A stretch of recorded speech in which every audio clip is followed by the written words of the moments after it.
A very good afternoon to one and all present here. The program is about to commence shortly with the arrival of the esteemed guest in the house. Till then, I request everyone to please maintain silence. We all have gathered here for the G20 University Connect Engaging Young Minds program, organized by Mohanlal Sukhadia University in collaboration with the Research and Information System for Developing Countries, New Delhi, and the Ministry of External Affairs.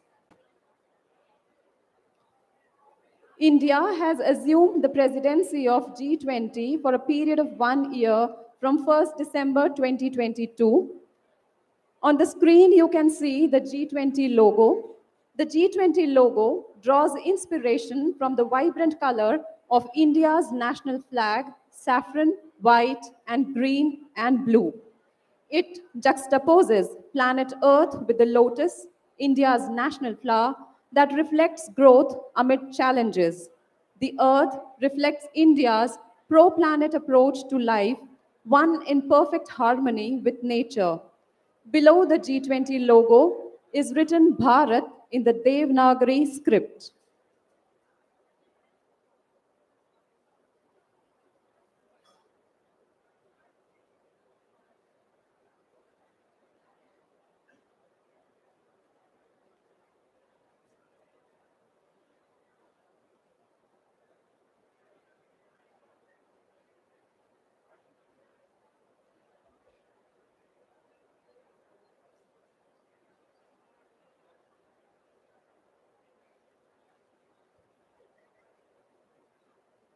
The theme of India's G20 presidency is Vasudhaiva Kutumbakam, or One Earth, One Family, One Future. The logo and the theme together convey a powerful message of India's G20 presidency, which is of striving for just and equitable growth for all in the world as we navigate through these turbulent times in a sustainable, holistic, responsible, and inclusive manner.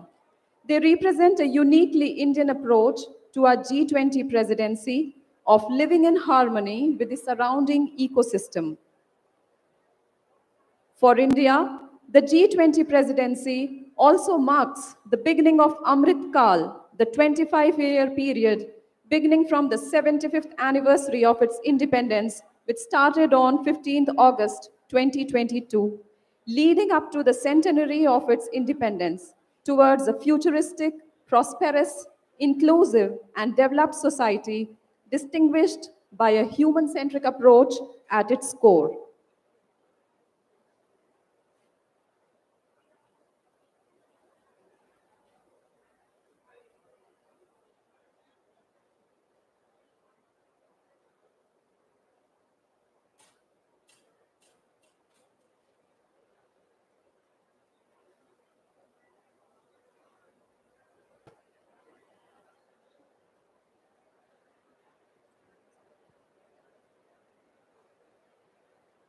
The ceremony will commence shortly with the arrival of esteemed guests. Till then, you are requested to please maintain silence and keep your mobile phones switched off.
The guests have arrived at the auditorium and will be shortly coming on the stage.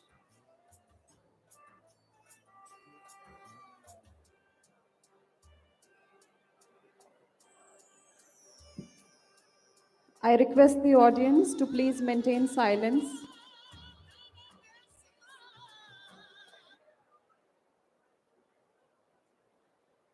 I request everyone in the auditorium to please stand at your places.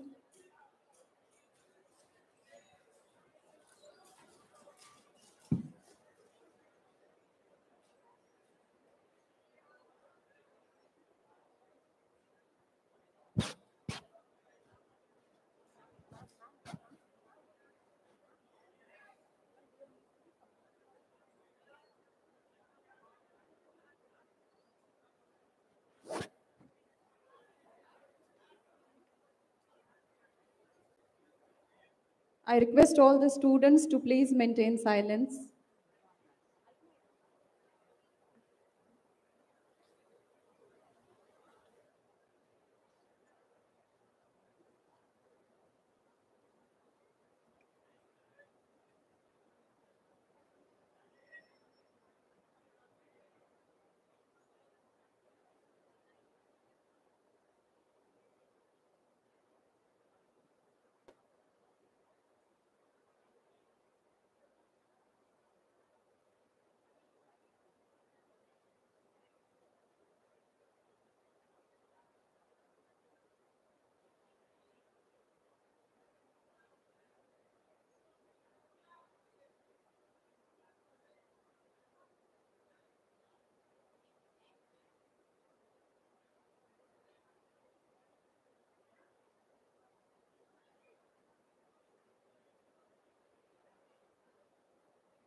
Yesterday is but a dream.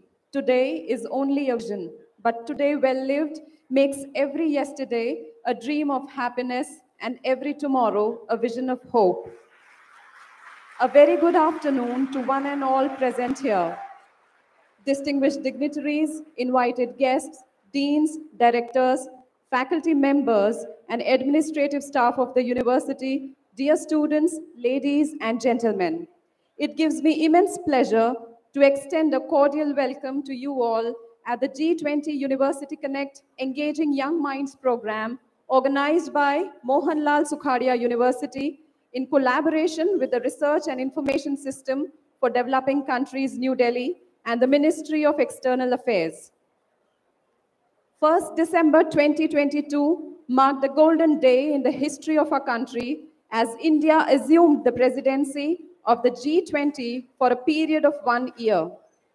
With the expectation that India's G20 presidency should touch every student across the country, an innovative outreach program, University Connect, was proposed. The program aims to project our youth as cultural ambassadors who can build long-lasting relationships with G20 fraternity.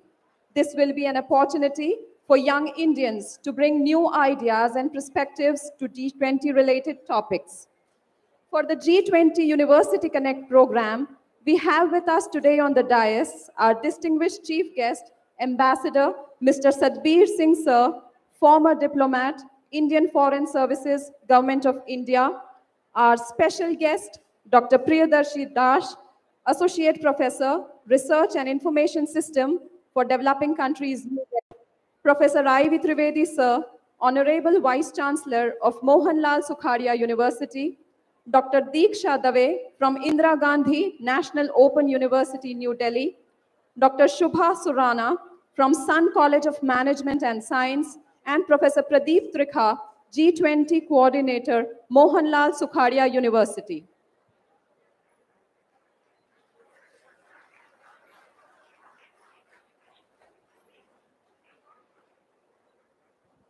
In our Indian culture, like the lamp symbolizes Atma Jyoti, which is eternal knowledge bestowing. To invoke the blessings of the Almighty to bestow us with knowledge, wisdom, prosperity, and the unfailing hope of striving towards a great future, I request all the dignitaries on the dais to step forward and light the ceremonial lamp and mark an auspicious beginning to this conference. सम्मानीय मंच से सादर निवेदन है कि वे मां सरस्वती की मूर्ति पर माल्यार्पण कर दीप प्रज्वलित करें।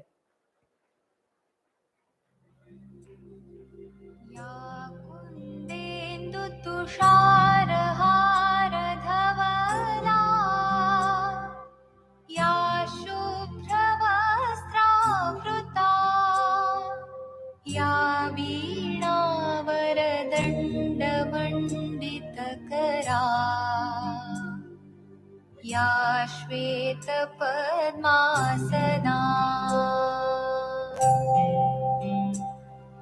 या ब्रह्माच्युतशङ्करप्रभृतिभिः देवैः सदा वन्दिता सा मां पातु सरस्वती भगवती निःशेषजाड्यापहा।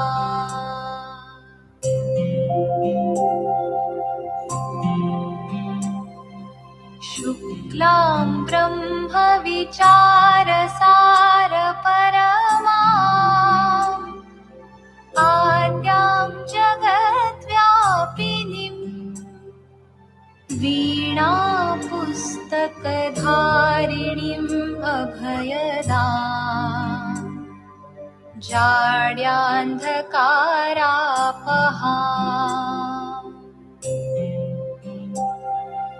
हस्ते स्फाटिकमालिकां विदधतीं पद्मासने संस्थितां वन्दे तां परमेश्वरीं भगवतीं या ब्रह्माच्युतशङ्करप्रभृतिभिः देवैः सदा वन्दिता सा मां पातु सरस्वती भगवती निःशेषजाड्यापहा। ज्ञान के प्रतीक दीप को प्रज्वलित कर कार्यक्रम को आशीर्वाद देने के लिए कोटि कोटि धन्यवाद। सभागार में उपस्थित सभी महानुभावों से अनुरोध है कि वे विश्वविद्यालय कुलगीत के सम्मान में अपने स्थान पर खड़े रहें तथा सभी से निवेदन है कि कुलगीत की समाप्ति पर तालियां ना बजाएं।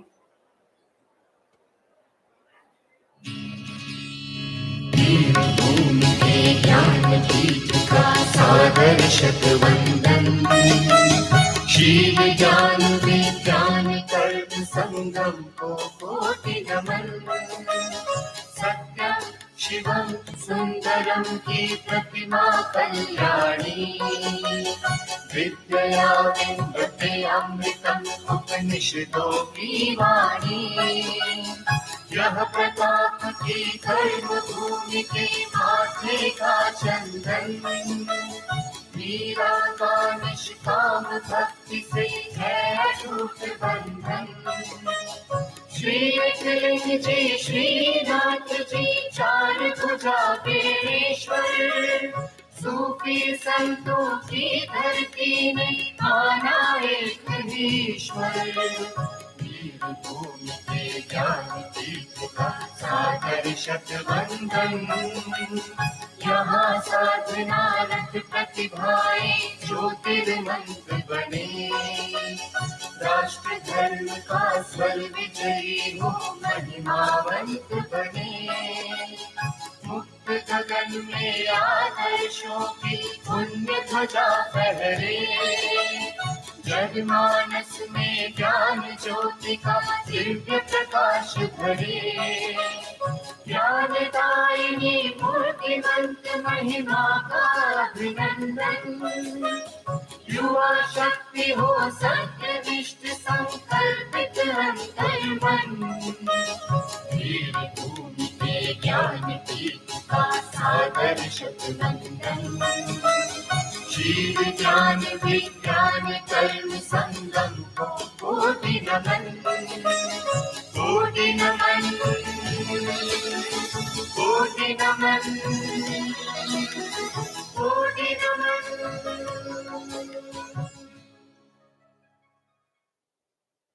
धन्यवाद। कृपया अपना स्थान ग्रहण करें।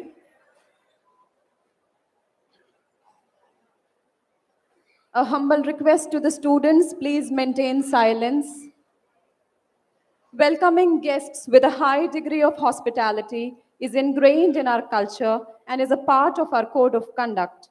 To extend a formal welcome to our distinguished guests on dais, I would courteously request Honorable Vice Chancellor of Mohanlal Sukhadia University, Professor Ivy Trivedi, sir, to welcome our chief guest, Ambassador Mr. Sadbir Singh, sir, former diplomat, Indian Foreign Services, Government of India, by presenting him with a floral bouquet.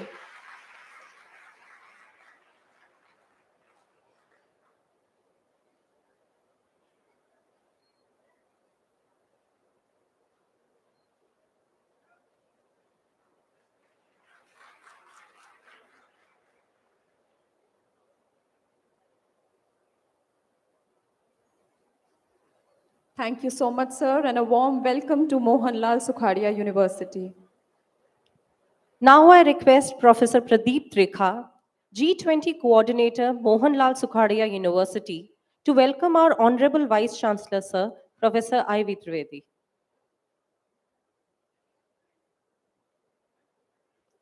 I request, Sir, to welcome our special guest, Dr. Priyadarshi Das, Associate Professor, Research and Information System for Developing Countries, New Delhi.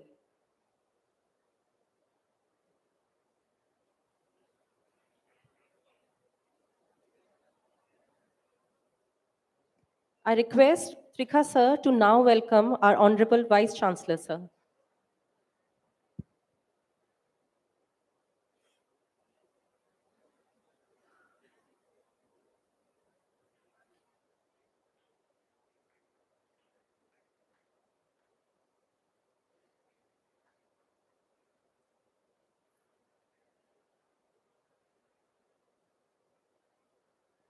Thank you so much, sir.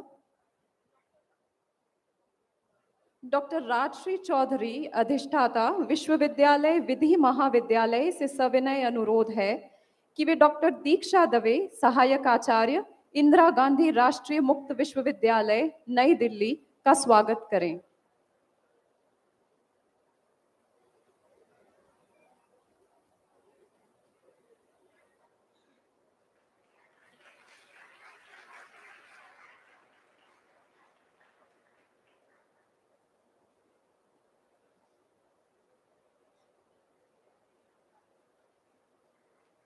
Doctor Chaudhary से पुनः निवेदन है कि वे doctor शुभा सुराणा का स्वागत करें।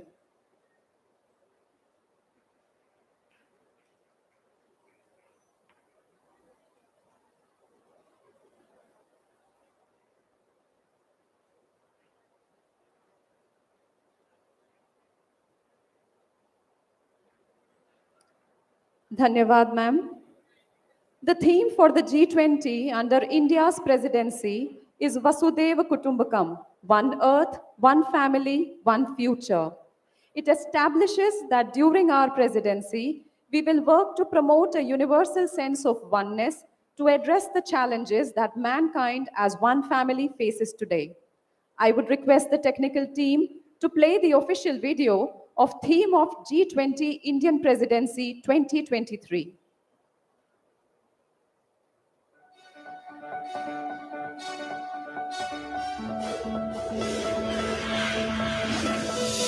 As the world arrives in India to shape a common global future, India leads the way with its own golden period of inclusive and sustainable growth, the Amrit Kaal. a new era in India's development from its 75th year of independence to its 100th. An epic journey towards becoming a beacon of global growth.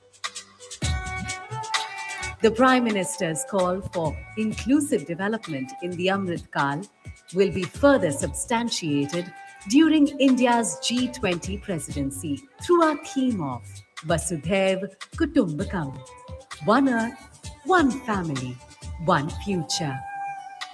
A vision that aims at bringing people together to build a better future for everyone.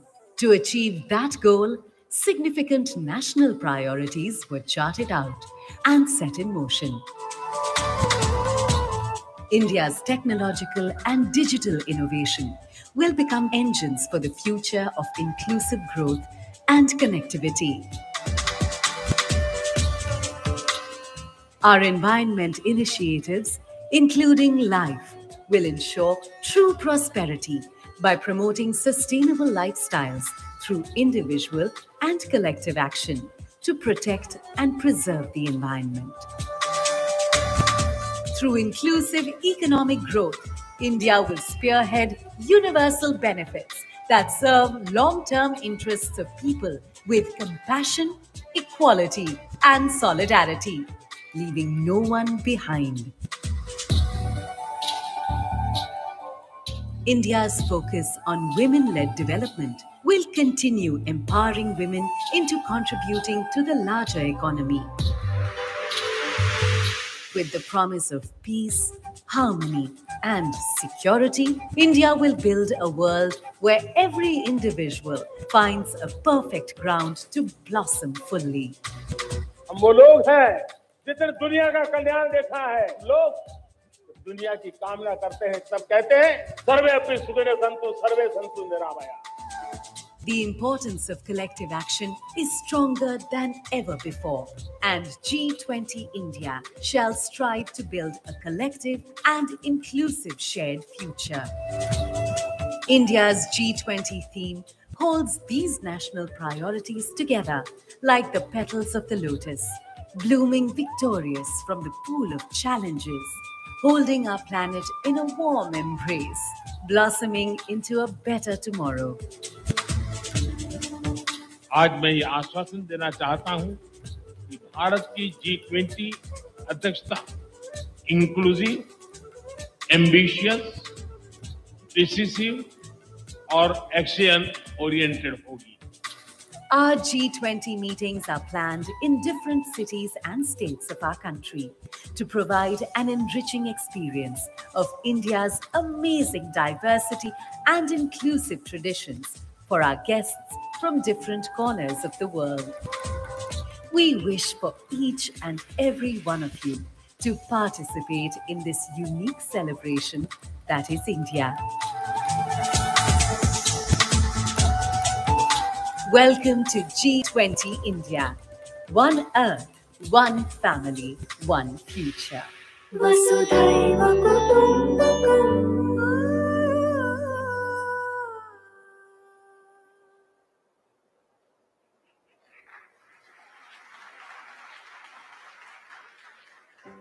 India, home to 1.3 billion people, is a confluence of religions, traditions, and customs. A thriving global center of technology and the world's largest democracy. As one of the oldest civilizations in the world with a rich cultural heritage and diversity, and as the fifth largest economy in the world, India is proud to assume the presidency of G20.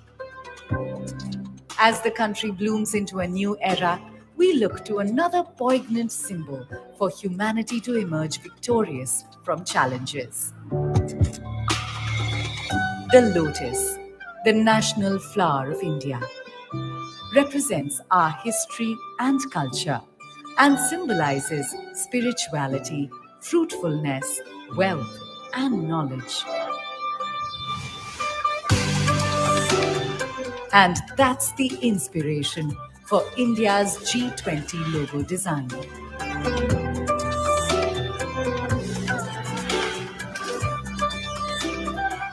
The design, rendered in saffron, white, green, and blue, is drawn from the national flag of India. The 7 petals in the logo signify the 7 seas and the coming together of 7 continents at G20 India 2023. Sitting above the lotus is a representation of the earth, reflecting India's pro-planet approach to life and seeing the world as one family. From this, we derive the theme for G20 India 2023. Vasudhaiva Kutumbakam, one earth, one family, one future. A theme that brings the G20's focus on shared global growth, while being in harmony with nature.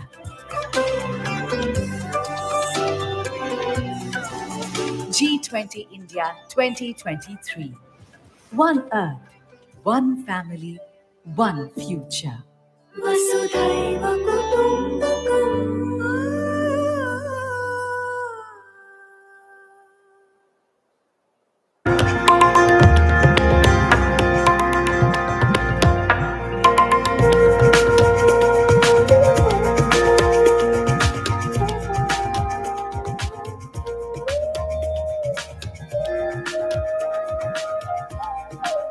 Vibrant startup ecosystem in the country is evidence that sky is the limit as far as the youth are concerned. We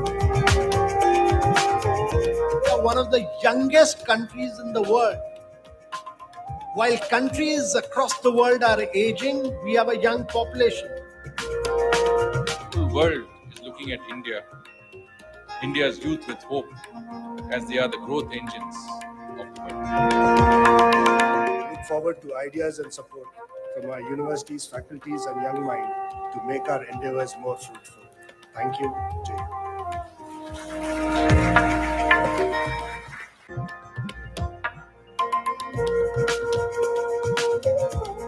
What can be some of the tangible outcomes we can expect as India is taking over the presidency of G20? New ambitious quantified goal for climate finance. We are talking of enhancing the mandate of multilateral development banks. We are talking of accelerating progress on SDGs. The SDGs have steered India's development vision since its very inception.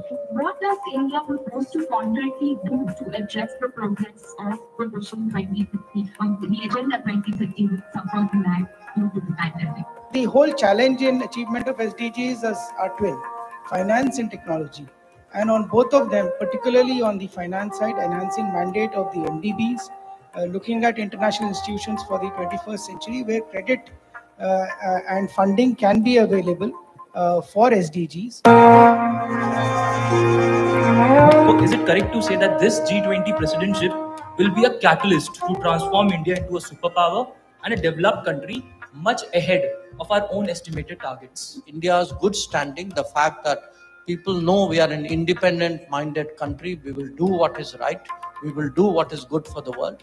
I think that will stand us in very good state, and I'm very confident we will overcome the geopolitical challenges. How can young scholars contribute to formulate better policies to cope up with coastal security challenges? You know, young scholars can do a lot, partly because they're scholars, but even more because they're young. Your ways of spreading message is, far more effective. I would sit and read a newspaper. You're done with the equivalent of a newspaper in the first 30 seconds after you get up. So I would absolutely encourage younger generation to take on that, sense of mission. So the answer is here.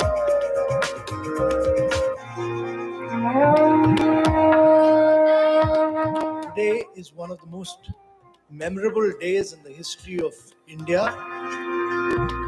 Today, India assumes presidency of the G20. This is a great honor as well as a great responsibility for all of us. We have more than 1,200 students already online with us, and so many are in this room as we are seeing. And make sure that India as projected as a country of peace and happiness. And the G20 presidency will give us an opportunity to demonstrate to the world that, this is India. After 75 years, we have arrived at this situation. In the next 25 years, these are the possibilities we can.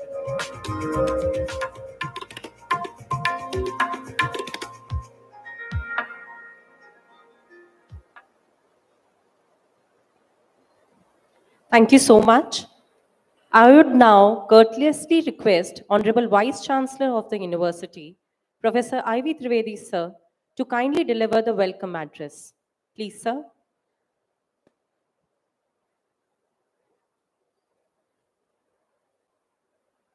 Good afternoon, ladies and gentlemen.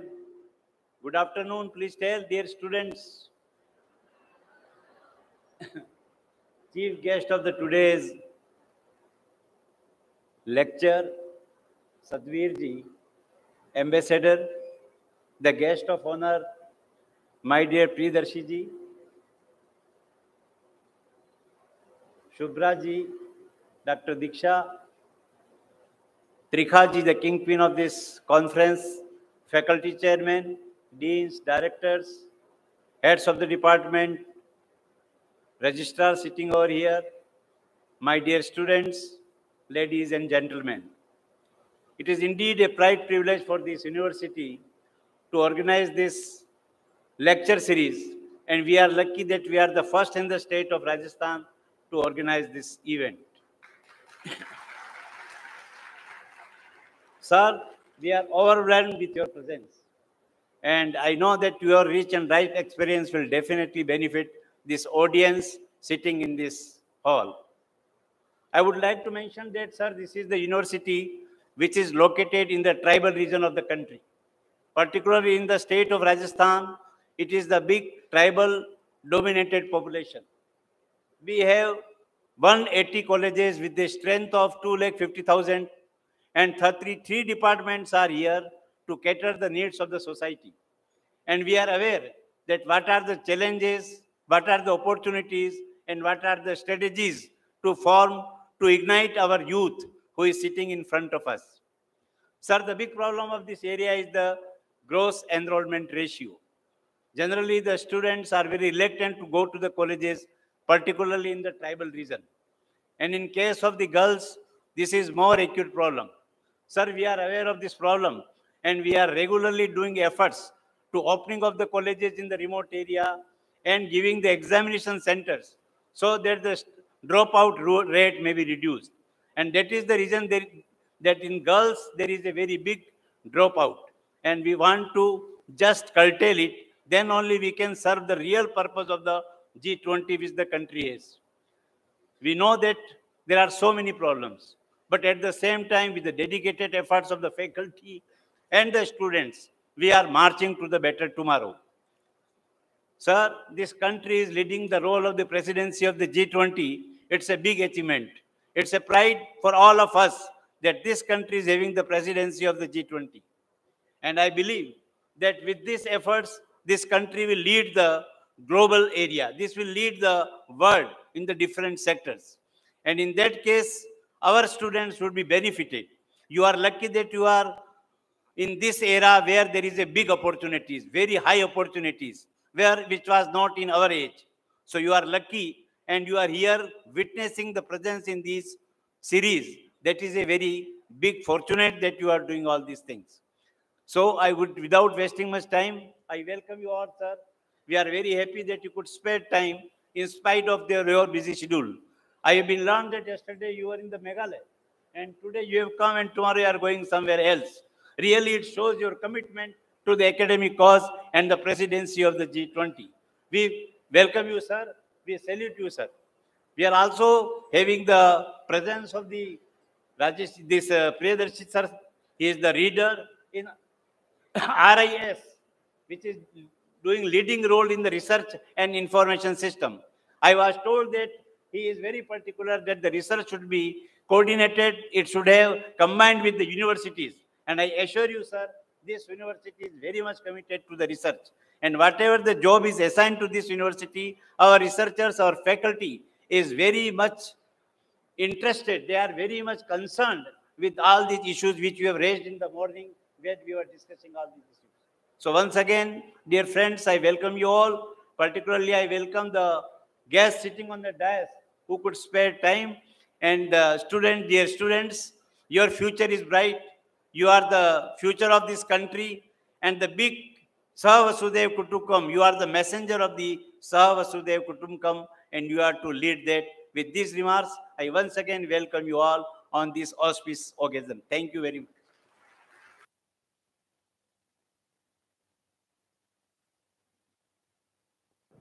Thank you so much, sir, for rising the spirits of the assembly. Before moving further, our university has conducted different activities under the banner of G20 University Connect program. To have a glimpse of the said activities, I request the technical team to play the video showcasing the activities conducted.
Thank you to the technical team.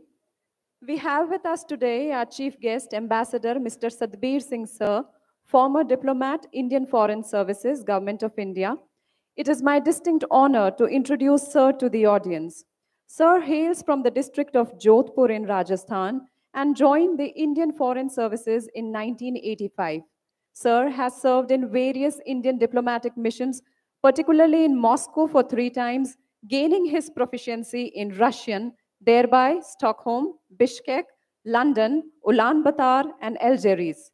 Sir was the Deputy Chief of Mission in the rank of Ambassador in the Embassy of India, Moscow. He was Indian Ambassador to Mongolia and Algeria. Sir has handled and contributed towards Indian Joint Commission documents with various countries. Sir has also handled India's relations with the Commonwealth of Nations, being a senior official nominee of India to the Commonwealth Secretariat in London. He was the contact point for India's negotiations with the Eurasian Economic Union and its attendant organizations in Moscow from 2006 to 2010, the coordinator for the Manama Declaration of the first ministerial meeting of the Arab-India Cooperation Forum, January 2016, Joint Secretary, West Asia and North Africa in the Ministry of External Affairs. We are highly privileged to have Sir with us today. I would humbly request Mr. Sadbir Singh Sir to enlighten the audience with his valuable lecture.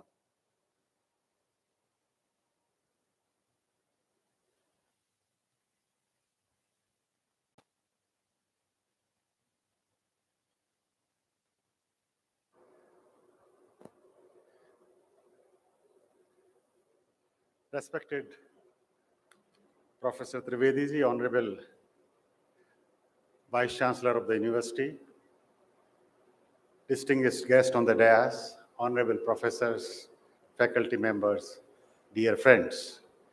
At the onset, I must apologize that I have to speak to you in English instead of Hindi because I have worked all my 36 years in central government. Here, the language is English and not Hindi yet. Given that, let me just move forward. I must congratulate your university and the leadership of the university to be organizing a event which belongs to center. Foreign policy actually is a subject of central government.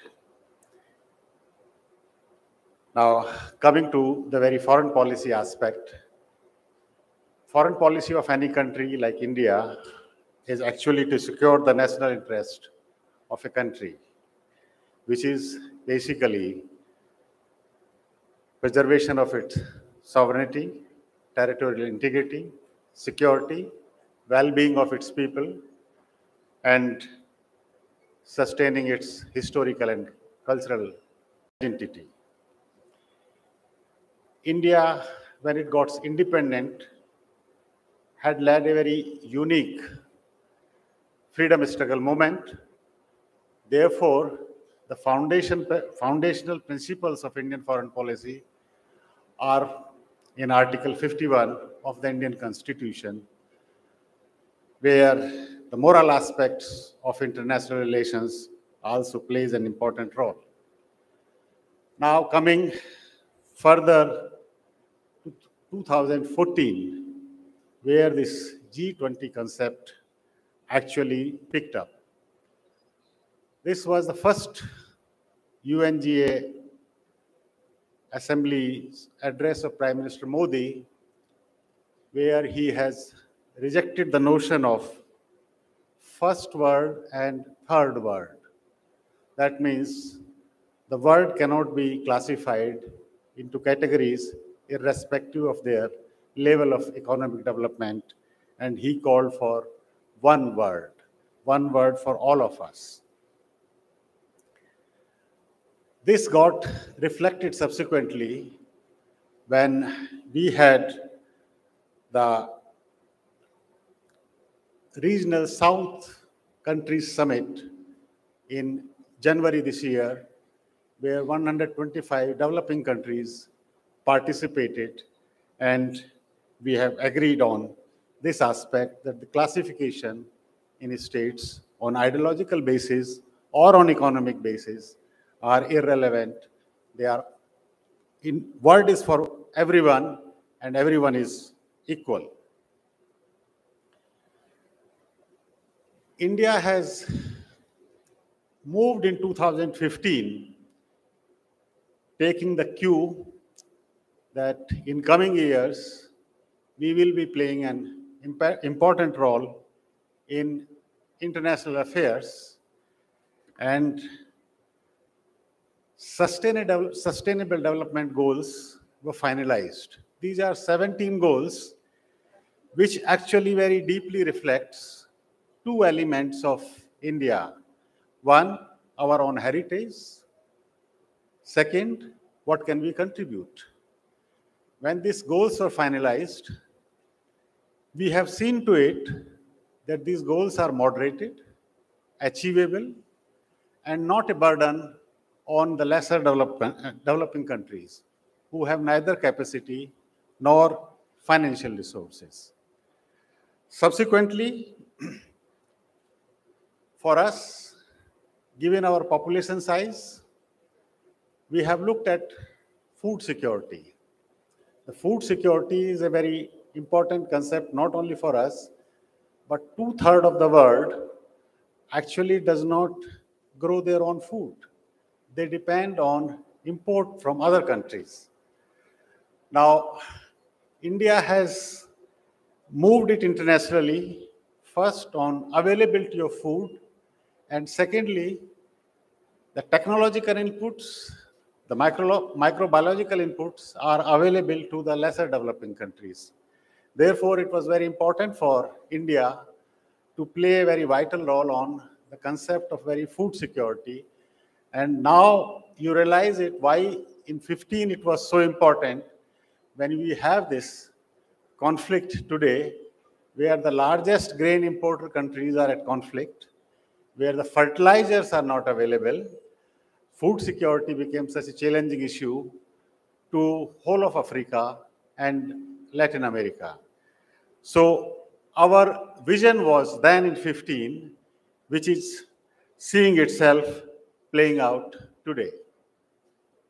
As the societies grow, as the world grow, there is a continuous demand for energy. So far, the world is dependent on hydrocarbons for its energy needs. Can we have an alternate available? Is it available for us for 8 billion population in the world? India took the lead first in the wind energy and subsequently in the solar energy. To give an institutional framework which was not available internationally under the international governance system, International Solar Alliance was founded by India and France, which has 101 member countries today. India's commitment to non-fuel energy is very significant, and it has a roadmap going there. With that was linked the concept of life. That means life for environment. It is very important for a country like India with limited arable land, limited water resources, that we use technology in terms of conserving resources, reusing resources, recycling resources. So all host of programs were launched internationally, and India has been playing a very important role in that direction. Why India has taken the lead in this area particularly? Because India has knowledge capacity, financial capacity, and also willingness to share what it has. It is not making it a commercial commodity. What we realized when we were going ahead, that new element in governance is digital transformation. Now, you have to address this problem which are growing, and how do you do it? The modern means is application of technology, digital economy, digital finance, digital governance, digital education, digital knowledge creation. These are all the elements which can be achieved, at the core of which is actually human creativity and education. How do we move forward? If we want to live well tomorrow, if we want to have a better environment, if we want to have food and energy self-sufficiency, if we want to live healthy, then we have to adapt and co-opt the technology which is available to us. I'll come back again to SDRs, because SDGs are very important. They also lead us to two very important spheres. Global governance system, which is crystallized through United Nations, and global financial systems, which is practiced through World Bank and International Monetary Fund. As you know, the United Nations is a structure which came into existence after World War II. It is reflection of the reality of 1946. It is not the reflection of reality of 21st century. There had been attempts. These have not been very successful. India's effort, India's endeavor is to change this global governance pattern by mobilizing developing countries or small island countries, which are 121 to 125. So they can have an equal say as a sovereign country. Similarly, in the financial governance, World Bank is an institution where is an American is head of the bank. International Monetary Fund is given to the European Union. India has mobilized middle income country particularly for quota-based system That means for contribution as well as economic size. Given the India's economic size, being a fifth largest economy, we hope to move forward in this governance pattern, and this is reflection of financial track of G20. We have a very interesting debate all along why G20 should be hosted by India and what we gain by it. Issue was very simple, that if India wants to have its say and wants to affect the change in the international governance system, so it has to basically upscale its effort. Whether it is G20, whether it is G77, whether it is UN, or any other multilateral institution. So G20 became a very handy instrument for India to exercise its diplomacy, to achieve its international goals, so it is able to affect the decision so taken. And this is actually now being reflected in both the track, what you call the Sherpa track and financial track meetings.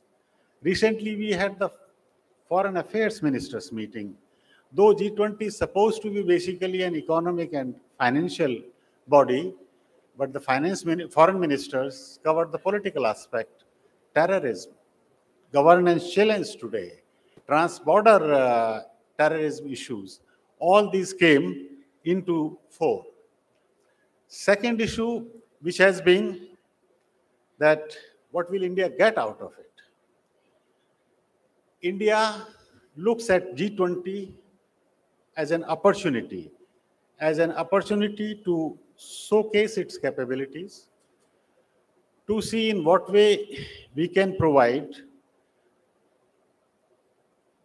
the best available model of governance, some models of economic development, application of digitalization in various fields I have underlined to you, and how can our effort be different than earlier patterns.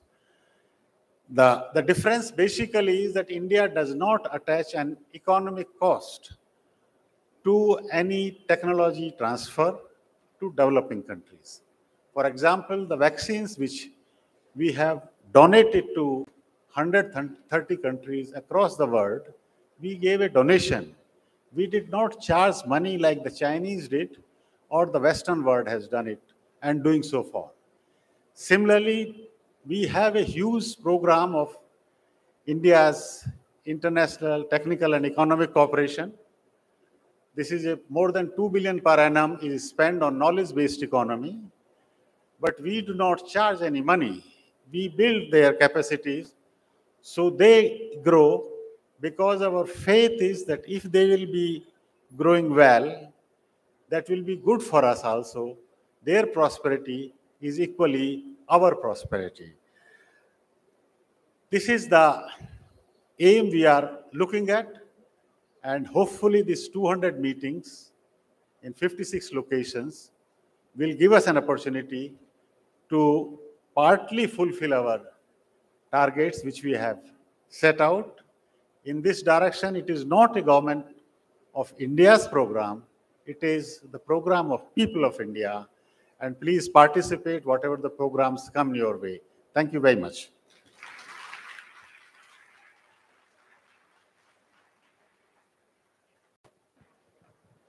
Thank you so much, sir, for your motivational words. Your ideas will be cherished by us. We have with us Dr. Priyadarshi Das. Sir is an associate professor at Research and Information Systems for Developing Countries, New Delhi, India. He contributes to RIS work programs on G20, BIMSTEC, Indo-Pacific and Asia-Africa Growth Corridor. Dr. Das has published 2 books and several papers in peer-reviewed journals and edited volumes. He is a member of the editorial advisory board of Cambridge Scholars Publishing, London, the editorial board of Advances in Economics and Business, the editorial review board of Virtual Economics, and the managing editor of G20 Digest. He visited Korea Institute for Industrial Economics and Trade, Seoul, as a visiting faculty in 2012 under a fellowship by the Asia Foundation. Dr. Das is a PhD holder in economics from the Indian Institute of Technology, Bombay, India, and has received the Award for Excellence in Thesis Work from the Institute. We are very glad to have you amongst us, sir. I would humbly like to invite Dr. Das to address the assembly. Please, sir.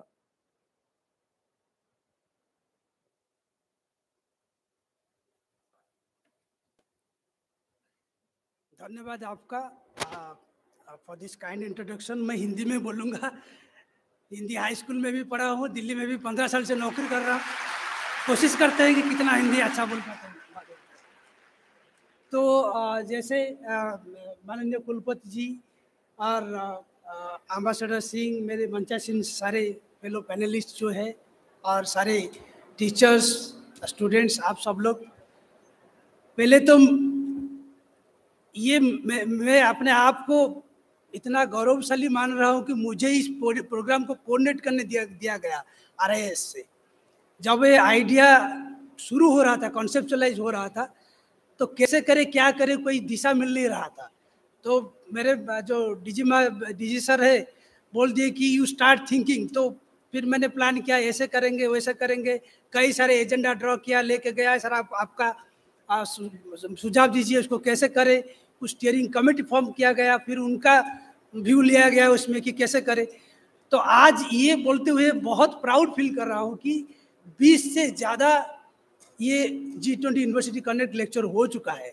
और जहाँ जहाँ हमारा RIS का जो faculty, सारे जगह पे तो मैं नहीं जा रहा हूँ, जहाँ जहाँ पे हमारा फैकल्टी रिप्रेजेंटेटिव जा रहे हैं, सारे जगह से कुछ कुछ नया सीख के आ रहे हैं, कुछ कुछ इनोवेशन अपने साथ लेके आ रहे हैं और हौसला हमारा दिन ब दिन बढ़ता जा रहा है। ये सबसे बड़ी एक उपलब्धियाँ हमारे लिए हुआ है। तो मैं स्पीच कम दूंगा, बहुत ज़्यादा आपसे को होस्ट के तरह अपना जो व्यूज है वो शेयर करूंगा, क्योंकि आप देख सकते हैं कि हम को होस्ट हैं। लेकिन पूरा जो फ्रीडम दिया गया था कि यूनिवर्सिटी को, कि आप सोचिए आप कैसे प्रोग्राम को सफल बनाएंगे, क्या क्या स्टूडेंट एक्टिविटी आप करना चाहेंगे, किस तरह आप स्टूडेंट्स को G20 के प्रोग्राम के साथ जोड़ के रखेंगे, ये आपका हम दायित्व है। हम आपको जो ओवरऑल जो फ्रेमवर्क है, जो दिशा है, वो हम दिल्ली से आपको देते रहेंगे। और वही हुआ, और उसमें कोई कमी दिख नहीं रहा है। जो प्रोफेसर प्रदीप तिखा ने हमारे कुलपति सर का गाइडेंस में जो किए हैं, उससे कोई कमी मुझे दिख नहीं रहा है। ये हॉल फुल है और आप में जो जोश है। और कल मैंने मैं आ गया था, मैं वो फैशन टेक्नोलॉजी का जो इवेंट तो शाम को था, वहाँ भी गया था, तो उससे तो एनर्जी और ज़्यादा ऊपर के आया है। तो उससे बोलते हुए बहुत खुशी हो रही है। पर मेरा 4-5 पॉइंट है जो मैं बोलना चाहूँगा। सतबीर सर ने तो पूरा जो स्कोप है G20 का, G20 क्या है, उससे क्या होता है, इंडिया से क्या उम्मीद रख सकते हैं, वो सब विस्तार से बता दिए हैं। फिर भी मैं 2-4 बात आपको मेरे एक्सपीरियंस से, जो G20 को पढ़ते हुए, G20 डाइजेस्ट जर्नल को एडिट करते हुए, जो अपना जो रिसर्च है, उसमें से कुछ आपको शेयर करना चाहूँगा। जैसे पहला मुद्दा जो है कि G20 में डिस्कस क्या होता है, G20 का एजेंडा क्या है, क्या ये इकोनॉमिक एजेंडा है, क्या ये साइंस इंजीनियरिंग का एजेंडा है, क्या एक प्योर स्ट्रैटेजिक जो एजेंडा है जिसमें डिफेंस ये सब का बात होता है। आपको जान के खुशी होगी कि सारे चीज़ का ऊपर नेगोशिएशन होता है। आप देखेंगे जो ये जो बुकलेट हमने डिस्ट्रीब्यूट किया है, अनफॉर्चुनेटली सर शायद इनसफिशिएंट हो गया होगा यहाँ डिस्ट्रीब्यूट होने में, बट उसमें QR कोड है। आप अगर उसको अपने कैमरे से स्कैन करेंगे, ये 4 पेज वाला मिलेगा, एक 30 पेज का बड़ा वाला डॉक्यूमेंट वो भी मिलेगा।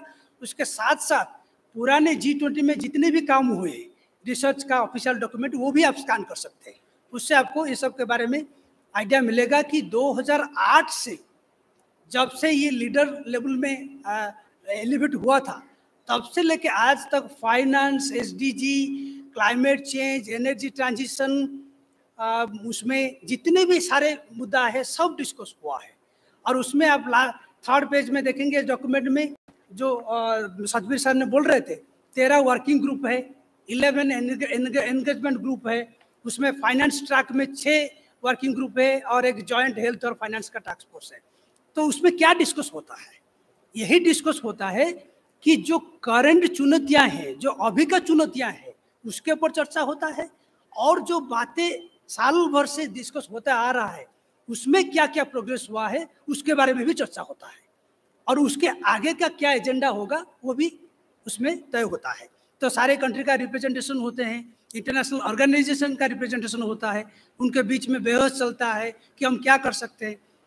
आपको ये भी आश्चर्य होता होगा कि इसमें आउटकम क्या होता है। तुरंत हमको 1 साल का प्रेसिडेंसी में इंडिया में हम क्या अचीव कर लेंगे? ऐसे तो कोई भी प्रेसिडेंसी कुछ अचीव नहीं कर पाएगा, लेकिन कुछ बात के ऊपर कंसेंसस बनती है, कुछ बात के ऊपर एक कॉमन मुद्दा उठाने की, एक कॉमन कलेक्टिव वॉइस जो रेज करने का जो हिम्मत वो होता है, और कम से कम वो बात के ऊपर चर्चा भी होता है डेप्थ में। वही सबसे बड़ा उपलब्धियां होती है। बाकी है कि G20 अब तक का जो 15 साल का सफर हो चुका है, 2008 से लेके 23 तक, उससे आगे का अगर और 15 साल और 20 साल आप सोचेंगे तो कैसे सोचेंगे?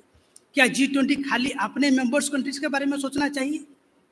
जैसे 19 कंट्रीज हो गए और यूरोपियन यूनियन हो गए, मिलकर 20 हो गए, उनके साथ इंटरनेशनल ऑर्गेनाइजेशन कंट्रीज को मेंबर कंट्रीज हो गए, खाली वो अपने बारे में सोचना चाहिए? या G20 के बाहर जो कंट्रीज है, जो और 200 कंट्री है, उनके बारे में भी सोचना चाहिए? अभी ये हो रहा है कि G20 खाली अपने बारे में सोच नहीं सकता है, क्योंकि G20 पूरे दुनिया के जो अर्थनीति है उसका 80% को वो G20 ही मैटर करता है। उसका चाहे आप ट्रेड सोच लीजिए, GDP सोच लीजिए, फॉरेन डायरेक्ट इन्वेस्टमेंट सोच लीजिए, इसमें भी हमने देखा है वो नंबर 80% जो है फॉरेन डायरेक्ट इन्वेस्टमेंट इन्हीं देशों में से जाता है, 80% इन्हीं देशों में ही आता है। तो फिर अगर यही पे एक्टिविटी होगा तो उसका असर पूरी दुनिया के ऊपर पड़ेगा। तो G20 को खाली अपने देश के बारे में, अपने मेंबर स्टेट्स के बारे में, पूरी दुनिया के बारे में बोलना है, और जो वो कर रहे हैं। और ये बोलने का महत्व ये था कि जैसे आसियान आपने सुने हैं, बिम्स्टेक सुने हैं, सार्क सुने हैं, मर्कोसुर सुने हैं लैटिन अमेरिका में, कमेसा सुने हैं अफ्रीका में, उसमें ट्रेड एग्रीमेंट होता है। तो ट्रेड एग्रीमेंट का जो पार्टी है उनको खाली उन्हीं के लिए वो बेनिफिट मिलता है, लेकिन G20 में इस तरह का कोई एक्सक्लूसिविटी नहीं है। तो अभी बात चल रहा है कि क्या हम उसमें और नया मेंबर कंट्री को ऐड कर सकते हैं, जो इमर्जिंग मार्केट है। इसमें आप कुल मिला के देखेंगे तो G7 है, ब्रिक्स भी है, इब्सा भी है, सब कुछ है। तो ये G20 अपने आप में कई सारे ग्रुप को अपने में लेके चल रहा है। तो ये पूरे दुनिया का बात बोलना चाहिए, तो कि इंक्लूसिव G20 का हमको आगे सोचना जरूरी है। बाकी बात हो गया कि जो ग्लोबल साउथ, सर बोल रहे थे कि इंडिया क्या कर सकता है या इंडिया प्रेसिडेंसी से क्या उम्मीद है। इंडियन प्रेसिडेंसी से जो हमारी जानकारी है, जो हम न्यूज़पेपर में पढ़ते हैं, जो एमिनेंट पर्सनालिटी का इंटरव्यू सुनते हैं, उसमें काफ़ी सारा उम्मीद बना के रखा है दुनिया वालों ने इंडिया से। क्यों? क्योंकि इंडिया एक बड़ी कंट्री नहीं है। इंडिया का जो सिविलाइजेशन है वो सबको अकोमोडेट करके साथ में लेने वाली सिविलाइजेशन है, जो हमने अपने लोगों में बताया है। जैसे आप शायद जानते होंगे कि जब इंडोनेशिया का प्रेसिडेंसी लीडर समिट चल रहा था, कोई कम्युनिके बन नहीं रहा था, क्योंकि रशिया यूक्रेन वार को लेके जो डिफरेंसेस था, कोई कंट्री कोई कॉमन एजेंडा और डिक्लेरेशन को लेके सहमति नहीं आ रही थी। ये इंडिया का प्राइम मिनिस्टर थे मोदी जी, जो वो आइस को ब्रेक किए, कुछ बातचीत हुआ, फिर वो लीडर डिक्लेरेशन आया। कोई प्रेसिडेंसी का, G20 प्रेसिडेंसी का अगर कोई नतीजा नहीं निकलेगा, कोई आउटकम डॉक्यूमेंट नहीं निकलेगा, तो क्या रहेगा फिर? वो साल भर का जो आपने इतने मेहनत किया है तो क्या रह जाएगा फिर उसका? तो इसीलिए जो भारत के ऊपर जो भरोसा है कि हम एक लार्ज डेवलपिंग कंट्री है, और जो ग्लोबल साउथ का बात आ रहा है, ग्लोबल साउथ आज का बात नहीं है। आप अगर 1987 में जाएंगे, ब्रॉन्टलैंड कमीशन, जब साउथ कमीशन जिसको बोलते थे, जो रिपोर्ट आया था, तब से लेके ग्लोबल साउथ का नैरेटिव चल रहा है। RIS ने भी साउथ साउथ कोऑपरेशन को लेके बहुत काम किए हैं कि खाली हम एडवांस इकोनॉमीज के ऊपर, एड के ऊपर डिपेंड करें, टेक्नोलॉजी के ऊपर डिपेंड करें, उन्हीं का ज्ञान होगा, उन्हीं का पैसा होगा, वही हमको कैसे करेंगे वो भी सिखाएंगे। हम इतने डिपेंडेंट बन के रहे थे उसके ऊपर। वो सारा डिपेंडेंस को ब्रेक करके अभी हमारा खुद का अर्थनीति बहुत आगे चला गया है। अभी वो भरोसा फिर से वापस आया है कि ग्लोबल साउथ जो है वो फ्रैगमेंटेड नहीं है, वो सब साथ में होके जा सकते हैं। और ये वेस्ट का हमेशा वेस्टर्न एजेंडा ऐसा रहा है कि डेवलपिंग कंट्रीज कैसे मोबिलाइज ना हो जाए सब लोग एक ही बार में, क्योंकि WTO में जो ऑब्जेक्शंस हुआ है एग्रीकल्चर सब्सिडी को लेके, नायरोबी WTO जो मिनिस्ट्रियल हुआ था, जो इंडिया में पब्लिक स्टॉक होल्डिंग जो खाद्य को संरक्षित रखने के लिए का जो बात को लेकर जो हुआ था, इंडिया ने स्ट्रांगली अपोज किया। अभी इंडिया और साउथ अफ्रीका ने जो ई-कॉमर्स प्लेटफॉर्म में जो टैक्सेशन ये सब जो टैरिफ नहीं डालने का जो इन लोगों ने वो जो पोजीशन लिया है उसको स्ट्रांगली ऑब्जेक्ट किया है। हम क्यों कर पा रहे हैं ये सब? क्योंकि हमारा अर्थनीति आगे गए हैं, हमारे ह्यूमन रिसोर्सेज काफ़ी कैपेबल है, हमारे पास वो क्षमता है जो हम अभी ग्लोबल एजेंडा को हम कंट्रीब्यूट कर सकते हैं। हम खाली रिसिपिएंट बन के नहीं रहे हैं, तो ये भी हमको सोचना जरूरी है और इंडिया से उम्मीद बचा है। बाकी लास्ट 2-3 है और 2-4 मिनट लूँगा आपसे। तो जो इंटरनेशनल ऑर्गेनाइजेशन है, अभी आप पढ़ते होंगे कि मल्टीलैटरलिज्म में क्राइसिस है। वर्ल्ड ट्रेड ऑर्गेनाइजेशन में कोई बात के ऊपर सहमति नहीं हो पा रही है। लास्ट जो हमने एग्रीमेंट हुआ था उरुग्वे राउंड, वो अभी तक चल रहा है ट्रेड एग्रीमेंट, उसी के ऊपर सारे बातों के ऊपर सहमति नहीं है। कोई न्यू ट्रेड राउंड नहीं लॉन्च किया जा सकता है। दोहा का जो डेवलपमेंट एजेंडा था उसमें कोई सहमति नहीं हुआ, क्योंकि वो काफ़ी स्मार्ट वे में एडवांस इकोनॉमी जो कर रहे थे कि हम ट्रेड इन गुड्स में एग्री कर जाएं, ट्रेड इन सर्विसेज को बाद में डील करें, इन्वेस्टमेंट को बाद में डील करें, गवर्नमेंट प्रोक्योरमेंट इसको बाद में डील करें। डेवलपिंग कंट्रीज बोला ऐसा नहीं चलेगा, आपका जो हो गया स्मार्टनेस बहुत हो गया है, अभी सारे चीज़ के ऊपर एग्री कीजिए, नहीं तो मत कीजिए। वो सिंगल अंडरटेकिंग उसको बोलते हैं। इसलिए नहीं हुआ अच्छा हुआ, जब होगा ठीक से होना चाहिए। तो ये जो बात है कि मल्टीलैटरल इंस्टीट्यूशंस जो है, यूनाइटेड नेशन सिक्योरिटी काउंसिल से लेके IMF का जो वोटिंग राइट है, IMF का जो करेंसी है जिसे स्पेशल ड्राइंग राइट बोलते हैं, उसमें कई सारे करेंसी है जो pound sterling, US dollar, euro, यही हैंडफुल ऑफ करेंसीज है जिसमें जो उनका SDR में आते हैं। और 2015 में इन लोगों ने क्या किया, चाइनीज करेंसी को उसमें डाल दिया, क्योंकि चाइना काफ़ी नॉइज कर रहा है तो उसको थोड़ा खुश करने के लिए डाल दिया। क्यों इंडियन रुपी को क्यों नहीं डाला उसमें? ब्राज़ील का रियल को क्यों नहीं डाला? साउथ अफ्रीका का जो करेंसी रैंड है उसको क्यों नहीं डाला? उनका भी तो बड़ा है ट्रांजैक्शन, क्योंकि चाइना कहीं थ्रेट ना बन जाए उनके लिए। तो ये जो politics of international finance, politics of international institutions, इसी के वजह से मल्टीलैटरलिज्म जो हम क्राइसिस में है उसमें हमको बहुत सारा काम करना है। तो इंडिया का जो लीडरशिप है उसमें कई सारे चीज़ों को महत्वपूर्ण दिया गया है। जैसे डिजिटल इकोनॉमी सर बोल रहे थे, वुमेन लेड डेवलपमेंट के ऊपर उसको स्ट्रेस दिया जा रहा है। डिजिटल पब्लिक गुड, जो UPI के थ्रू आप ट्रांजैक्शन कर रहे हैं, कोविड के पहले का दिन याद कर लीजिए, कोई वेजिटेबल वेंडर के पास आप जाइए, 20 रुपया का सामान सब्जी खरीदिए, वो बोले सर 20 रुपया में ये पेटीएम क्या कर रहे, कैश दीजिए। 4 महीने के बाद वो बोल रहा है सर कुछ भी है, जो 5 रुपया, 10 रुपया, 100 रुपया सारा पेटीएम कर दीजिए, फोन पे कर दीजिए, क्योंकि वो भरोसा आ गया कि हाँ ये टेक्नोलॉजी एक प्लेटफॉर्म है जिसमें हम ये सब सारे चीज कर सकते हैं। तो UPI एक है, कोइन आपका एग्जाम्पल दिए, जिस स्केल में हम लोगों ने वैक्सीनेशन किया है, कोई देश उसको सोचने से भी डरता है कि कितने सारे इंजेक्शंस लगा दिए, कई सारे फैटलिटीज कहीं पे आया है।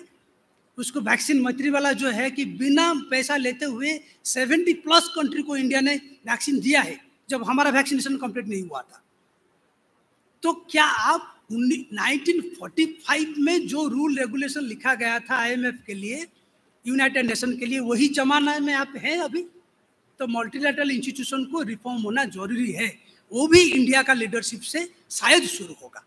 और एक इंडियन प्रेसिडेंसी से जो इम्पोर्टेंस है कि कभी ना कभी तो इंडिया को G20 प्रेसिडेंसी मिलता, तो इस साल मिल गया तो कौन सी बड़ी बात हो गई इसमें?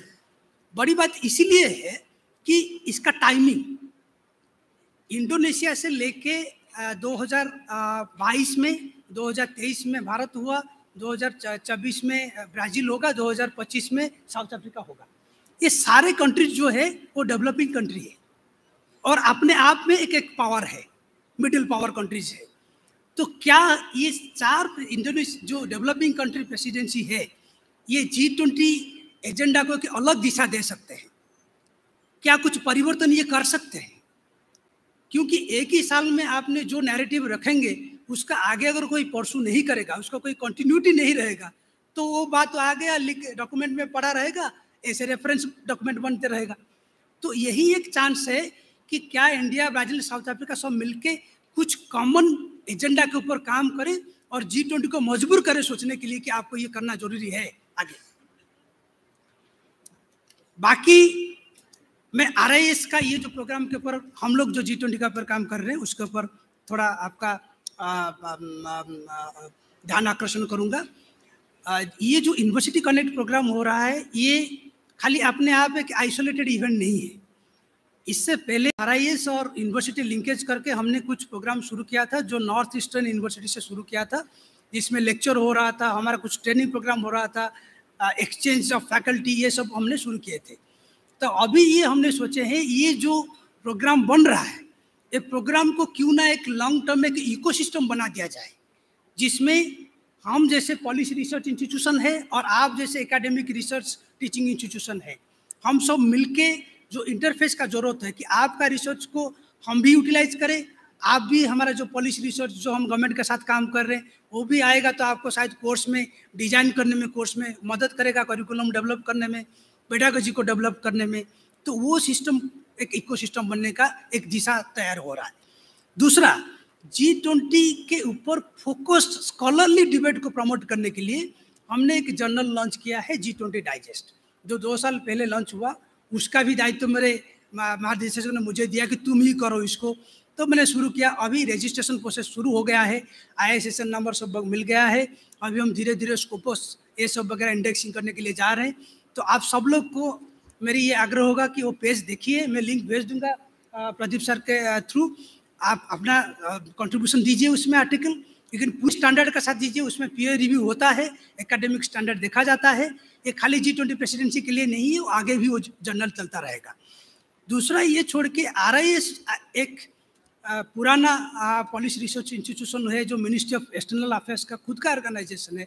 इसके वजह से हम और दूसरे प्लेटफॉर्म में भी G20 का एंगेज है, जैसे T20 आपने सुने होंगे, थिंक 20 T20, उसमें भी RIS एक लीड इंस्टीट्यूशन है। RIS का DG साहब जो है उसमें कोर मेंबर है, और हम कई सारे फैकल्टी मेंबर जो किसी ना किसी टास्क फोर्स में को चेयर है। हम लोग उसमें पेपर वगैरह लिखते हैं, पॉलिसी ब्रीफ को रिव्यू करने के लिए रिस्पॉन्सिबिलिटी आता है। साइंस 20 में हमारे रिप्रेजेंटेशन है, सिविल 20 में हमारे रिप्रेजेंटेशन है। तो कुल एग्रीकल्चर मिनिस्ट्री के लिए हम नॉलेज पार्टनर है, उनका इश्यू नोट लिखने से, उनका मीटिंग का एजेंडा क्या रहेगा, उसमें भी हम मदद कर रहे हैं। तो काइंडली आप RIS पेज जो है www.ris.org.in देखते रहिए, उससे काफ़ी मौका आपको मिलेगा कंट्रीब्यूट करने के लिए, हमारे साथ जुड़ने के लिए। तो आप और हम मिलके आगे G20 का जो काम है उसको फॉलो करते रहेंगे और कोशिश करते रहेंगे कि ये जो G20 का एजेंडा है, जिसमें हम सीधा तो ऑफिशियल ट्रैक में नहीं है, बट ऑफिशियल ट्रैक से बाहर रह के भी अपना ओपिनियन, अपना स्कॉलरली डिबेट में कंट्रीब्यूट करना ही अपने आप में एक बहुत बड़ा योगदान होगा। तो ये बोलते हुए मैं अपना वक्तव्य यहीं पे खत्म करता हूँ। Thank you so much.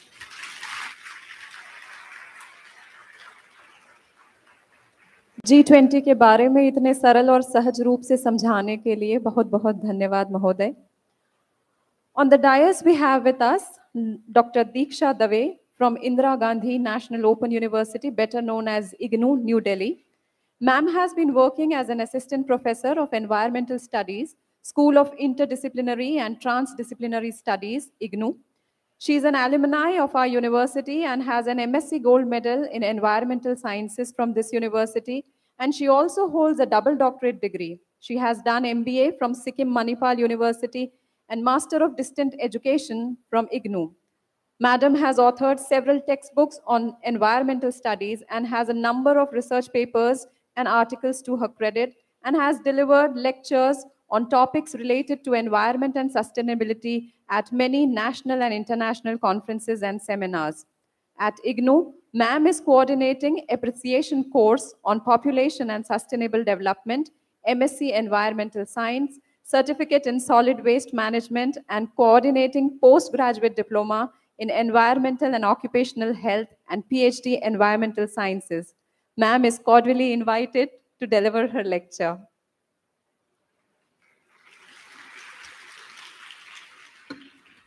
Honorable Vice Chancellor, Mohanlal Sukhade University, Professor Ivy Trivedi, Chief Guest of today's program, Shri Satbir Singh Ji, Dr. Priyadarshini Das Ji, Dr. Shubha Surana Ji, Dr. Pradeep Trikha Ji, Coordinator G20 MLSU. It is a matter of pride and pleasure for me to be delivering to the August gathering at the G20 University Connect event. Why I say this? Because it's pride to see your own university marking its presence in the global efforts of promoting peace, harmony, and justice for the transformation of inclusive and sustainable societies. And when I say pleasure, it's really a homecoming, where in the audience I can see so many of my friends. So the G20 presidency to India has come at a time when there are insurmountable environmental challenges.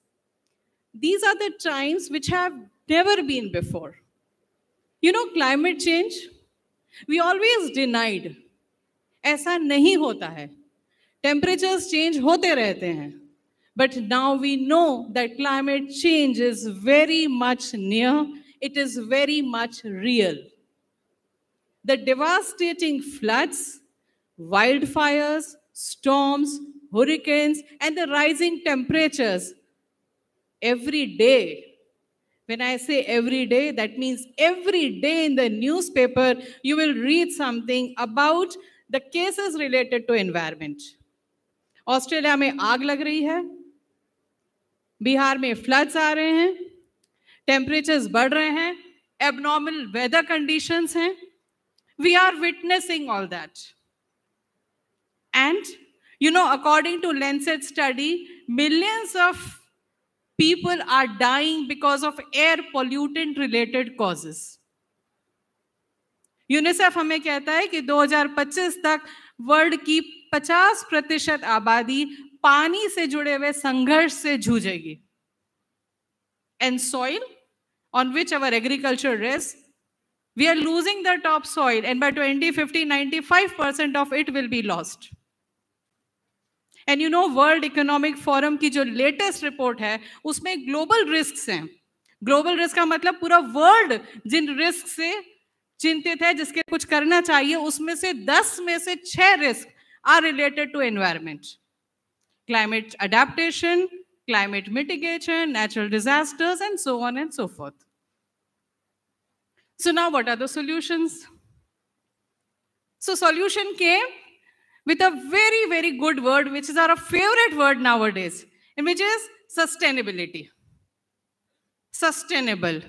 We are so fond of using these words कि हम कहते हैं sustainable agriculture, sustainable business, sustainable tourism, sustainable finance, and whatnot. You won't believe my yoga instructor once told me, Madam, ये sustainable asanas हैं, इनको आप कर सकते हो. But really, do we know the meaning of sustainability is a big question mark.